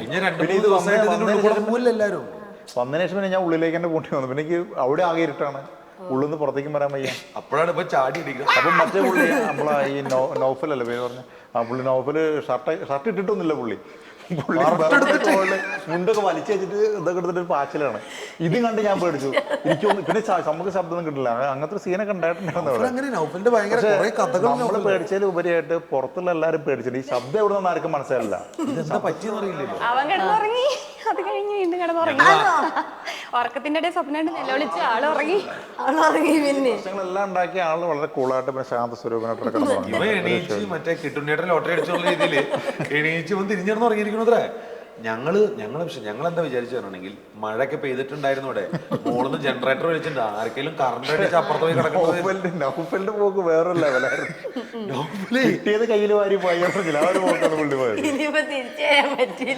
അല്ല, അവൻ ഓടി ഇരുട്ടിലെ പോയി നിൽക്കണേ, അവിടെ നിന്ന് വരാൻ പേടി. ആള് ശരിക്കും റിയൽ ലൈഫിൽ ഭയങ്കര പേടിയുള്ള പേടിയാവര് നൗഫലിന്. ഇത് ശരിയായി. അപ്പോൾ പുള്ളി പിന്നെ 3 ദിവസത്തിന് പുള്ളിക്ക് പ്രശ്നം തന്നെ ആയിരുന്നു. ഞാൻ നോവൽ സ്റ്റോറീസ് എന്ന് പറഞ്ഞ സാധനം പ്ലാൻ ചെയ്യുന്നുണ്ട്. കാരണം എൻ്റെ കയ്യിൽ കുറേ കഥകളുണ്ട്. പല പേടി കഥകളുണ്ട്. ഇപ്പോ വെഡലിലോട്ട് വരാം. എന്തൊക്കെയാ ഫ്യൂച്ചർ പ്രൊജക്ട്സ് വരുന്നത്? Oh my God. എനിക്ക് അങ്ങനെ വലിയ ഭീകര പരിപാടികളൊന്നുമില്ല. പക്ഷേ അതായത് കിട്ടിയിട്ടില്ല എന്നുള്ളതാണ് അതിൻ്റെ വാസ്തവം കേട്ടോ. ശ്രമിച്ചുകൊണ്ടിരിക്കുന്നുണ്ട്, എല്ലായിടത്തും ശ്രമിച്ചുകൊണ്ടിരിക്കുന്നുണ്ട്. പക്ഷേ കിട്ടിയിട്ടില്ല എന്നുള്ള വാസ്തവം. പക്ഷേ ഈ പറഞ്ഞ കുറേ വലിയ വലിയ സിനിമകളുടെയൊക്കെ ഭാഗമാകേണ്ടിയിരുന്നതായിരുന്നു. പക്ഷെ അതൊന്നും അറിയില്ല, നടന്നില്ല. നിമിത്തം കൊണ്ട് മാറിപ്പോയി. എന്തൊക്കെയോ കാര്യങ്ങൾ കൊണ്ട് അത് നടന്നില്ല എന്തായാലും. പക്ഷെ വർക്കൗട്ട് ആയിട്ടില്ല. സിനിമയാണല്ലോ, അത് വന്നു കഴിഞ്ഞാൽ തന്നെ വന്നു എന്ന് പറയാൻ പറ്റുള്ളൂ. പക്ഷെ ഇപ്പോൾ അറ്റ് പ്രസന്റ് ഇപ്പോൾ എനിക്ക് ആക്ച്വലി നമ്മുടെ ജോജു ചേട്ടൻ ഡയറക്റ്റ് ചെയ്യുന്ന പടമുണ്ട്, പണി എന്ന് പറഞ്ഞിട്ട്. അതിലിങ്ങനെ ജോഷി എന്ന് പറഞ്ഞൊരു ക്യാരക്ടർ എനിക്ക് കിട്ടിയിട്ടുണ്ട്. എഗെയിൻ അതൊരു ഈ സീൻ വൈസ് വളരെ കുറച്ചുള്ള സീനുകളേ ഉള്ളൂ. പക്ഷെ ആ ക്യാരക്ടർ പല പല പല ഏരിയാസിൽ അത് പറഞ്ഞു പോകുന്നുണ്ട്. അത് ജോജു ചേട്ടൻ തന്നെ വിളിച്ചിട്ട് തന്നിട്ടുള്ള ഒരു ക്യാരക്ടർ. നമ്മുടെ സുരേഷ് ചേട്ടൻ തന്നെ എൻ്റെ ഒരു ബ്രദറിൽ ഒരാളുണ്ട്, പുള്ളിയൊക്കെ കണക്ട് ചെയ്തിട്ടാണ് ജോജു ചേട്ടൻ തന്നത്. അങ്ങനെ ദെൻ അതിനുശേഷം മണികണ്ഠൻ പട്ടാമ്പി ഡയറക്റ്റ് ചെയ്യുന്ന പഞ്ചായത്ത് ജെട്ടി എന്ന് പറയുന്ന ഒരു സിനിമ, അതിലും ഒരു ക്യാരക്ടറുണ്ട്. പിന്നെ ഒരു കട്ടിലൊരു മുറി എന്ന് പറയുന്നൊരു ചെറിയ വേഷം. പിന്നെ നായകനായിട്ടുള്ള ഒരു പടമുണ്ട്, ചന്ദ്രനും പോലീസ് എന്ന് പറഞ്ഞിട്ട്. അത് റിലീസിങ്ങിനായിട്ട് അതും ഇരിക്കുന്നുണ്ട്. മുനാസ് എന്ന് പറഞ്ഞൊരു ഡയറക്ടർ ചെയ്യുന്ന ഒരു പടം, വെറുപ്പ് എന്ന് പറഞ്ഞ പടം ഷൂട്ട് നടന്നുകൊണ്ടിരിക്കുന്നുണ്ട് കുറച്ചായിട്ട്. ഇതൊക്കെ ഈ പറഞ്ഞ പോലെ അങ്ങനെ എങ്ങനെയാവുന്നൊന്നും അറിയില്ല. പക്ഷെ എന്നെ സംബന്ധിച്ചിടത്തോളം ഇതൊക്കെ പ്രൊജക്റ്റുകളാണ്. ജിത്തു ചേട്ടൻ എത്ര നാളായി സിനിമ എന്ന് പറയുന്ന മേഖലയിലോട്ട് വന്നിട്ട്, അഭിനയം എന്ന് പറയുന്ന സിനിമയിലേക്ക് വന്നിട്ട്? ശരിക്കും പറഞ്ഞാൽ ഒരു 10-12 വർഷത്തോളമായിട്ടുണ്ടാവും. എൻ്റെ ആദ്യത്തെ സിനിമയായിരുന്നു ലിസമ്മയുടെ വീട്. അച്ഛനുറങ്ങാത്ത വീടിൻ്റെ സെക്കൻഡ് പാർട്ടായിരുന്നു ലിസമ്മയുടെ വീട്. അതിലാണ് തുടങ്ങിയത്. ബാബുജനാൻ സാറിൻ്റെ കൂടെയായിരുന്നു തുടങ്ങിയത്. അതിലേക്ക് എന്നെ എത്തിച്ചത് സിനു സിദ്ധാർത്ഥ DOP, അതുപോലെ പുള്ളിയുടെ ചീഫ് അസോസിയേറ്റ് ഉണ്ടായിരുന്നു ഒരു ബിനു മൈക്കിളേഞ്ചലോ. ബിനു മൈക്കിളേഞ്ചലോൻ്റെ ഇൻറ്റിമേറ്റ് ഫ്രണ്ടാണ്. അവരിലൂടെയാണ് ഞാൻ ഈ സിനിമയിലേക്ക് വന്നത്. അതിനുശേഷമാണ് പിന്നെ ഇങ്ങനത്തെ ബന്ധങ്ങളൊക്കെ കിട്ടണത്. ബിനു ഇല്ലെങ്കിൽ ഞാൻ ഈ മേഖലയായിട്ട് എത്തൂല, അത് 100% ഉറപ്പാണ്. അതിനുശേഷം പിന്നെ സർവോപരി പാലാക്കാരിലാണ് പിന്നെ ഇയാൾ. പിന്നെ അതിന് ഗോഡ് ഫോർ സെയിൽ ഭക്തി പ്രസ്ഥാനം, സ്വർണ്ണക്കടുവ, അമ്മമരത്തണൽ പുള്ളിയുടേത്. അങ്ങനെ ഇപ്പോൾ ലേറ്റസ്റ്റ് ആയിട്ട് ഓമർലൂലിൻ്റെ നല്ല സമയത്തിലുണ്ടായിരുന്നു. പിന്നെ കുറച്ച് ഷോർട്ട് മൂവികളുണ്ട്, കുറച്ച് ആൽബങ്ങളുണ്ട്, അങ്ങനെയൊക്കെയുള്ള സംഭവങ്ങളുണ്ടായിരുന്നു. അതിലൊക്കെയാണ് വന്നിരുന്നത്. പിന്നെ ഇനിൻ്റെ പ്രതീക്ഷ അനൂപിലാണ്. ഒരുപാട് പേരുടെ അടുത്ത് നന്ദി പറയാനുണ്ടായിരിക്കും. കാരണം ഇപ്പം നിങ്ങൾ പറഞ്ഞതും പറയാത്തതായിട്ടുള്ള ഒരുപാട് പേരുടെ അടുത്ത് നന്ദി പറയാനുണ്ട്. അവരോടൊക്കെ ഒരു നന്ദി വാക്ക്. ഇതിലിപ്പോൾ നന്ദി പറയാന്ന് പറഞ്ഞിട്ടുണ്ടെങ്കിലേ നമ്മൾ താങ്ക്സ് ലിസ്റ്റിൽ തന്നെ കുറേ ആൾക്കാരിട്ടുണ്ട്. ഈ കവ എന്ന് പറയുന്ന ലൊക്കേഷൻ ഞങ്ങൾക്ക് തരുന്നത് സുരേഷ് ഏട്ടൻ ത്രൂ ആണ്. കക്കാട്ടുമന ഉണ്ണിയേട്ടൻ അല്ലേ, ഉണ്ണിയേട്ടൻ അത് കുറേ ഇതാക്കിയിട്ടുണ്ട്. പിന്നെ പുഴയിൽ ഉള്ള കുറേ പോർഷൻസ് ഷിഹാബ് എന്ന് പറഞ്ഞ ഒരാളുണ്ട്. എൻ്റെ ഏട്ടൻ വിനോട്ടൻ ഈ പോലീസിൻ്റെ അവിടെ നമുക്ക് രാത്രി ഷൂട്ട് ചെയ്യണമെങ്കിൽ പെർമിറ്റൊക്കെ വേണം. പെർമിഷൻ വേണം നമുക്ക്. അപ്പം അത് ഏട്ടൻ കുറേ ഹെൽപ്പ് ചെയ്തിട്ടുണ്ട്. എൻ്റെ അനിയൻ പാവം, അവൻ അഖിലേഷ് കുറേ ദൂരങ്ങളോളം പോയിട്ട് ഇതിന് വേണ്ട. അപ്പം ഇതിൽ കുറേ വാഴപ്പിണ്ടി, പിന്നെ ഈ കുരുത്തോല, പിന്നെ നേരത്തെ പറഞ്ഞ ഇളനീരിൻ്റെ കുറേ ഇളനീർ കുലകൾ കുറേ വേണം. അത് എൻ്റെ അനിയനും എൻ്റെ കസിൻ സജീഷ് ഏട്ടൻ, അങ്ങനെ കുറേ ആൾക്കാരൊക്കെ ഇതിൻ്റെ. അപ്പം നമ്മൾ ഈ ഒരു പോർഷൻ്റെ ടീം എന്ന് പറഞ്ഞിട്ട് നമ്മുടെ ആർട്ട് ഡയറക്ടർ ജയദേവേട്ടൻ്റെ ടീമാണെങ്കിലും ആ പാവം മനുഷ്യൻ രാത്രിയൊക്കെ നമ്മുടെ ഈ 2:30-3 മണി പുലർച്ചയൊക്കെ സമയത്ത് ഈ മനയുടെ ഈ പാമ്പൊക്കെ ഉണ്ട് പറഞ്ഞ ഈ തൊടിയിലൂടെ ഈ ഫോഗും ഈ പുകയും തീപ്പന്തവും ചെരാതും വെച്ചിട്ട് ഓടിക്കൊണ്ടിരിക്കുക. അത് മാത്രം ഷൂട്ട് ചെയ്തിട്ടുണ്ടെങ്കിൽ നമുക്ക് വേറെ വെബ് സീരീസ് ഉണ്ടാക്കാം. അങ്ങനെ തമാശയിൽ അങ്ങനെ പുള്ളി ആകെ ഒരു 3-4 ആൾക്കാരെ കൂടെ ഉണ്ടായിരുന്നുള്ളൂ. പക്ഷെ ഇത്രയും വൈഡായിട്ടൊരു സാധനം വെക്കുമ്പോൾ അവിടേക്കൊക്കെ എത്തണം. ആ സമയത്ത് കാറ്റടിക്കും, ചെരാത് കെടും, മഴ പെയ്യും, ഈ ചെരാതിന്റെ എണ്ണയിൽ മുഴുവനും വെള്ളം കയറി നമുക്ക് അധികം ദിവസം എടുക്കാൻ പറ്റില്ല. കാരണം ഒരു ദിവസത്തെ റെന്റ് കാരണത്തിന് നമ്മളെ സംബന്ധിച്ചിടത്തോളം ഭയങ്കര ഇതാണ്. ഇത് വളരെ ചെറിയ ബഡ്ജറ്റിൽ. പിന്നെ ലാസ്റ്റ് സീനൊക്കെ എന്ന് പറഞ്ഞാലേ 10-60 പറഞ്ഞില്ലേ, 10-60-70ഓളം ജൂനിയർ ആർട്ടിസ്റ്റുള്ള സംഭവം. അവർക്കും നമ്മളെ പേയ്മെന്റുകളൊക്കെ ലിമിറ്റ് ആണല്ലോ. അപ്പോൾ അതിൻ്റെതായ ബുദ്ധിമുട്ടുകളുണ്ടായിരുന്നു. ആ ഒരു ദിവസം തന്നെ അതൊക്കെ ചെയ്യാണ്ടായിരുന്നു. അതാ പറഞ്ഞത്, ഒരു സാധാരണ മ്യൂസിക്കൽ ലവ് സ്റ്റോറി അല്ല. മീൻസ് നമ്മൾ ഒരു 10-60-70 ജൂനിയർ ആർട്ടിസ്റ്റുകളുടെ സംഭവം എന്ന് പറയുമ്പോൾ ഒരു സിനിമ പോലെ തന്നെയുള്ള സംഭവം അത്രത്തോളം അവർക്കൊക്കെ ദിസ് ഈസ് എ കാറ്റഗറി അല്ലേ, ജൂനിയർ ആർട്ടിസ്റ്റ് എന്ന്. അങ്ങനെ പറയുന്നതിനെക്കാട്ടിൽ അവരിൽ പല ആൾക്കാരും വേറെ പല വർക്കുകൾക്കും വേണ്ടിയിട്ടുണ്ടായിരുന്ന കണ്ടിന്യൂറ്റി ഹെയർ കട്ട് ചെയ്തിട്ടുണ്ട്. ഈ ഒരു സംഭവം കണ്ടിട്ട് ഇതിനോട് താല്പര്യം വന്നിട്ട് അതിൽ ഒരു ചേട്ടൻ അതിൽ താടി എടുത്തിട്ട് മീശ മാത്രം ഇങ്ങനെ വെച്ചിട്ടൊക്കെ നിന്നിട്ടുണ്ട്. അപ്പൊ നമ്മളോട് ഒരു ഇഷ്ടം കൊണ്ട് അവര് ഞങ്ങളത് ചെയ്യാം, നിങ്ങൾ ചെയ്തു, അത് നല്ല രസമുണ്ട് എന്നൊക്കെ പറഞ്ഞിട്ടേ എന്നുവെച്ചാൽ ഒരാളുടെ മാത്രമല്ല അത്, അല്ലെങ്കിൽ ഈ കാണുന്ന 4, 5, 6 ആൾക്കാരുടെ മാത്രമല്ല അത്. ഇതിൻ്റെ കുറേ ആൾക്കാർ നമ്മളതിനെ ഭയങ്കരമായിട്ട് സഹായിച്ചിട്ടുണ്ട് ഇങ്ങനെ ഒരു സാധനം ചെയ്യാൻ വേണ്ടിയിട്ട്. നന്ദി പറഞ്ഞു തുടങ്ങിയ അല്ല, അതാ പറഞ്ഞത്, ഇത് ജൂനിയർ ആർട്ടിസ്റ്റ് താഴ്ത്തി കിട്ടിയതല്ല കേട്ടോ, അങ്ങനെ തെറ്റിദ്ധരിക്കരുത്. എല്ലാവരും ഒരുപോലെ ടീം വർക്കാണ്, ഒരു ടീം വർക്കായിരുന്നു. മീൻസ് ഇപ്പോൾ പറഞ്ഞ പോലെ തന്നെ ഓരോരുത്തരെ കണ്ടിന്യൂറ്റി ഒക്കെ കളഞ്ഞെന്ന് പറഞ്ഞില്ലേ, അതപ്പോൾ ഒരു ടീം വർക്ക് തന്നെ ആയിരുന്നു അത്, അല്ലാണ്ട് നമ്മൾ അവരെ താഴ്ത്തി കിട്ടി പറഞ്ഞല്ല. ആ മറ്റേ ചെണ്ട കൊട്ടുന്ന ആൾ ഓർമ്മയുണ്ട്, 85 വയസ്സുള്ള ഒരാൾ, ഗംഭീരായിരുന്നു പുള്ളി. പുള്ളിക്ക് ചെണ്ട കൊട്ടുന്ന ഒരു പോർഷൻ ഉണ്ട് അതിൽ, പക്ഷെ ചെണ്ട കൊട്ടണം അധികം കാണിച്ചിട്ടില്ല, ലൈക്ക് പടത്തിൽ അങ്ങനെ കാണിച്ചില്ല. പക്ഷെ പുള്ളീനെ രജിസ്റ്റർ ചെയ്യാൻ വേണ്ടിയിട്ട് ഒരു വേറെ ഷോട്ടൊക്കെ വെച്ചിട്ടുണ്ടായിരുന്നു, സോറി. പക്ഷെ പുള്ളി എല്ലാ ദിവസവും വൈകുന്നേരം 5:30 ആകുമ്പോഴേക്കും അവിടെ എത്തും. ഒരാളും പറയണ്ട, വിത്ത് കോസ്റ്റ്യൂം. ഒറ്റക്കര പുളിയിലക്കര പോലത്തെ ഒറ്റക്കര മുണ്ട് എന്ന് പറഞ്ഞു കഴിഞ്ഞാൽ ഞങ്ങൾ തെരഞ്ഞു പിടിച്ച ഫെമിനേജി പാവം എവിടേക്ക് പോയി തെരഞ്ഞു പിടിച്ചിട്ടാ. പുള്ളിക്കാരൻ അതൊന്നും പറയാണ്ട് ഒറ്റക്കര മുണ്ട് എന്ന് ഞാൻ പറഞ്ഞിട്ടേ ഉള്ളൂ പുള്ളിയോട്. ഒറ്റക്കര മുണ്ട്, ആ ഒറ്റക്കര മുണ്ടിന് വേണം, ഈരഴ വേണോ ഓരയുടെ തുറത്ത് വേണോ എന്ന് പുള്ളി ഇങ്ങോട്ട് ചോദിച്ചാൽ അത് കറക്റ്റ് വന്നിട്ടാണ് നിന്നത്. ഒന്നും പറയണ്ട, റെഫറൻസ് ഭാസ്കറിന് ഫോട്ടോ അയച്ച പോലെ പുള്ളി വന്ന് മുമ്പിൽ ആണല്ലേ. അങ്ങനെ സപ്പോർട്ട് കിട്ടിയിട്ടുണ്ട്. ഒരുപാട് പേരുടെ എഫേർട്ടാണ് കൺമഷി. അല്ല, അതാ പറഞ്ഞത്, ഒരു താങ്ക്സ് പറയുമ്പോൾ ഇപ്പോൾ നമ്മൾ ഒരു ഫോർമാലിറ്റിക്ക് ഒരുപാട് ആളുകളെ വിട്ടുപോകും ഇതിൽ. അപ്പോൾ ആർക്കും ഒരു മനസ്സിലൊരു സങ്കട വിഷമം ഉണ്ടാവേണ്ട ആവശ്യമില്ല. ഇതിലെല്ലാവരുടെ വലിയൊരു ശൃംഖലൻ്റെ സംഭവം തന്നെയാണ് നടന്നിട്ടുള്ളത്. അത്രയും വലിയൊരു വർക്കാണല്ലോ, നമ്മളെ സംബന്ധിച്ച് വലിയൊരു വർക്കാണത്. ഒരു സിനിമ പോലെ തന്നെ ഞാൻ എപ്പോഴൊക്കെ അത് ആടിവരായിട്ട് പറയാൻ കാരണം അതാണ്. അപ്പോൾ അതുകൊണ്ടാണ് എന്ന് വെച്ചാൽ ഒരു താങ്ക്സ് പറയുമ്പോൾ ഒരു ലിസ്റ്റ് എഴുതുമ്പോൾ ഇപ്പോൾ പുള്ളി പറഞ്ഞ തന്നെ എത്രയോ ആളുകൾ വിട്ടിട്ടുണ്ടായിരിക്കും, പക്ഷെ അത് മനഃപൂർവ്വം ആവില്ല ആ വിടുന്നത്. അത് ഇഷ്ടം കൊണ്ട് തന്നെയാണ്, 100% ഇഷ്ടം കൊണ്ട് തന്നെ. പക്ഷേ പേരുകളെല്ലാം എല്ലാവരും ചിലപ്പോൾ ഓർമ്മയിൽ ഇരുന്നോളന്നില്ല, മനുഷ്യനല്ലേ. പക്ഷെ അതുകൊണ്ട് തന്നെ എല്ലാവരോടും നമുക്ക് ഹൃദയം നിറഞ്ഞ് നന്ദി, സ്നേഹമുണ്ട് ആ ഒരു കാര്യത്തിൽ. നമ്മുടെ അവസാനത്തിലോട്ട് എത്തുവാണ് ഇൻ്റർവ്യൂവിൻ്റെ. നിങ്ങളുടെ ഒരുപാട് നാളത്തെ കഷ്ടപ്പാടും ഒരുപാട് സാക്രിഫൈസും, ഇപ്പം നിങ്ങളല്ലാതെ ഒരുപാട് പേരുടെ ഒരു പ്രയത്നമാണ് ഈ കൺമഷി എന്ന് പറയുന്നത്. അത് ഇപ്പം കിട്ടിയ അവാർഡുകളെക്കാളും കൂടുതൽ കിട്ടട്ടെ, നിങ്ങൾ പ്രതീക്ഷിച്ച നിലയിൽ അല്ലെങ്കിൽ ലെവലിൽ അത് എത്തിക്കാൻ പറ്റട്ടെ. ഞങ്ങളുടെ പ്രാർത്ഥനകളും. All the very best. Thank you.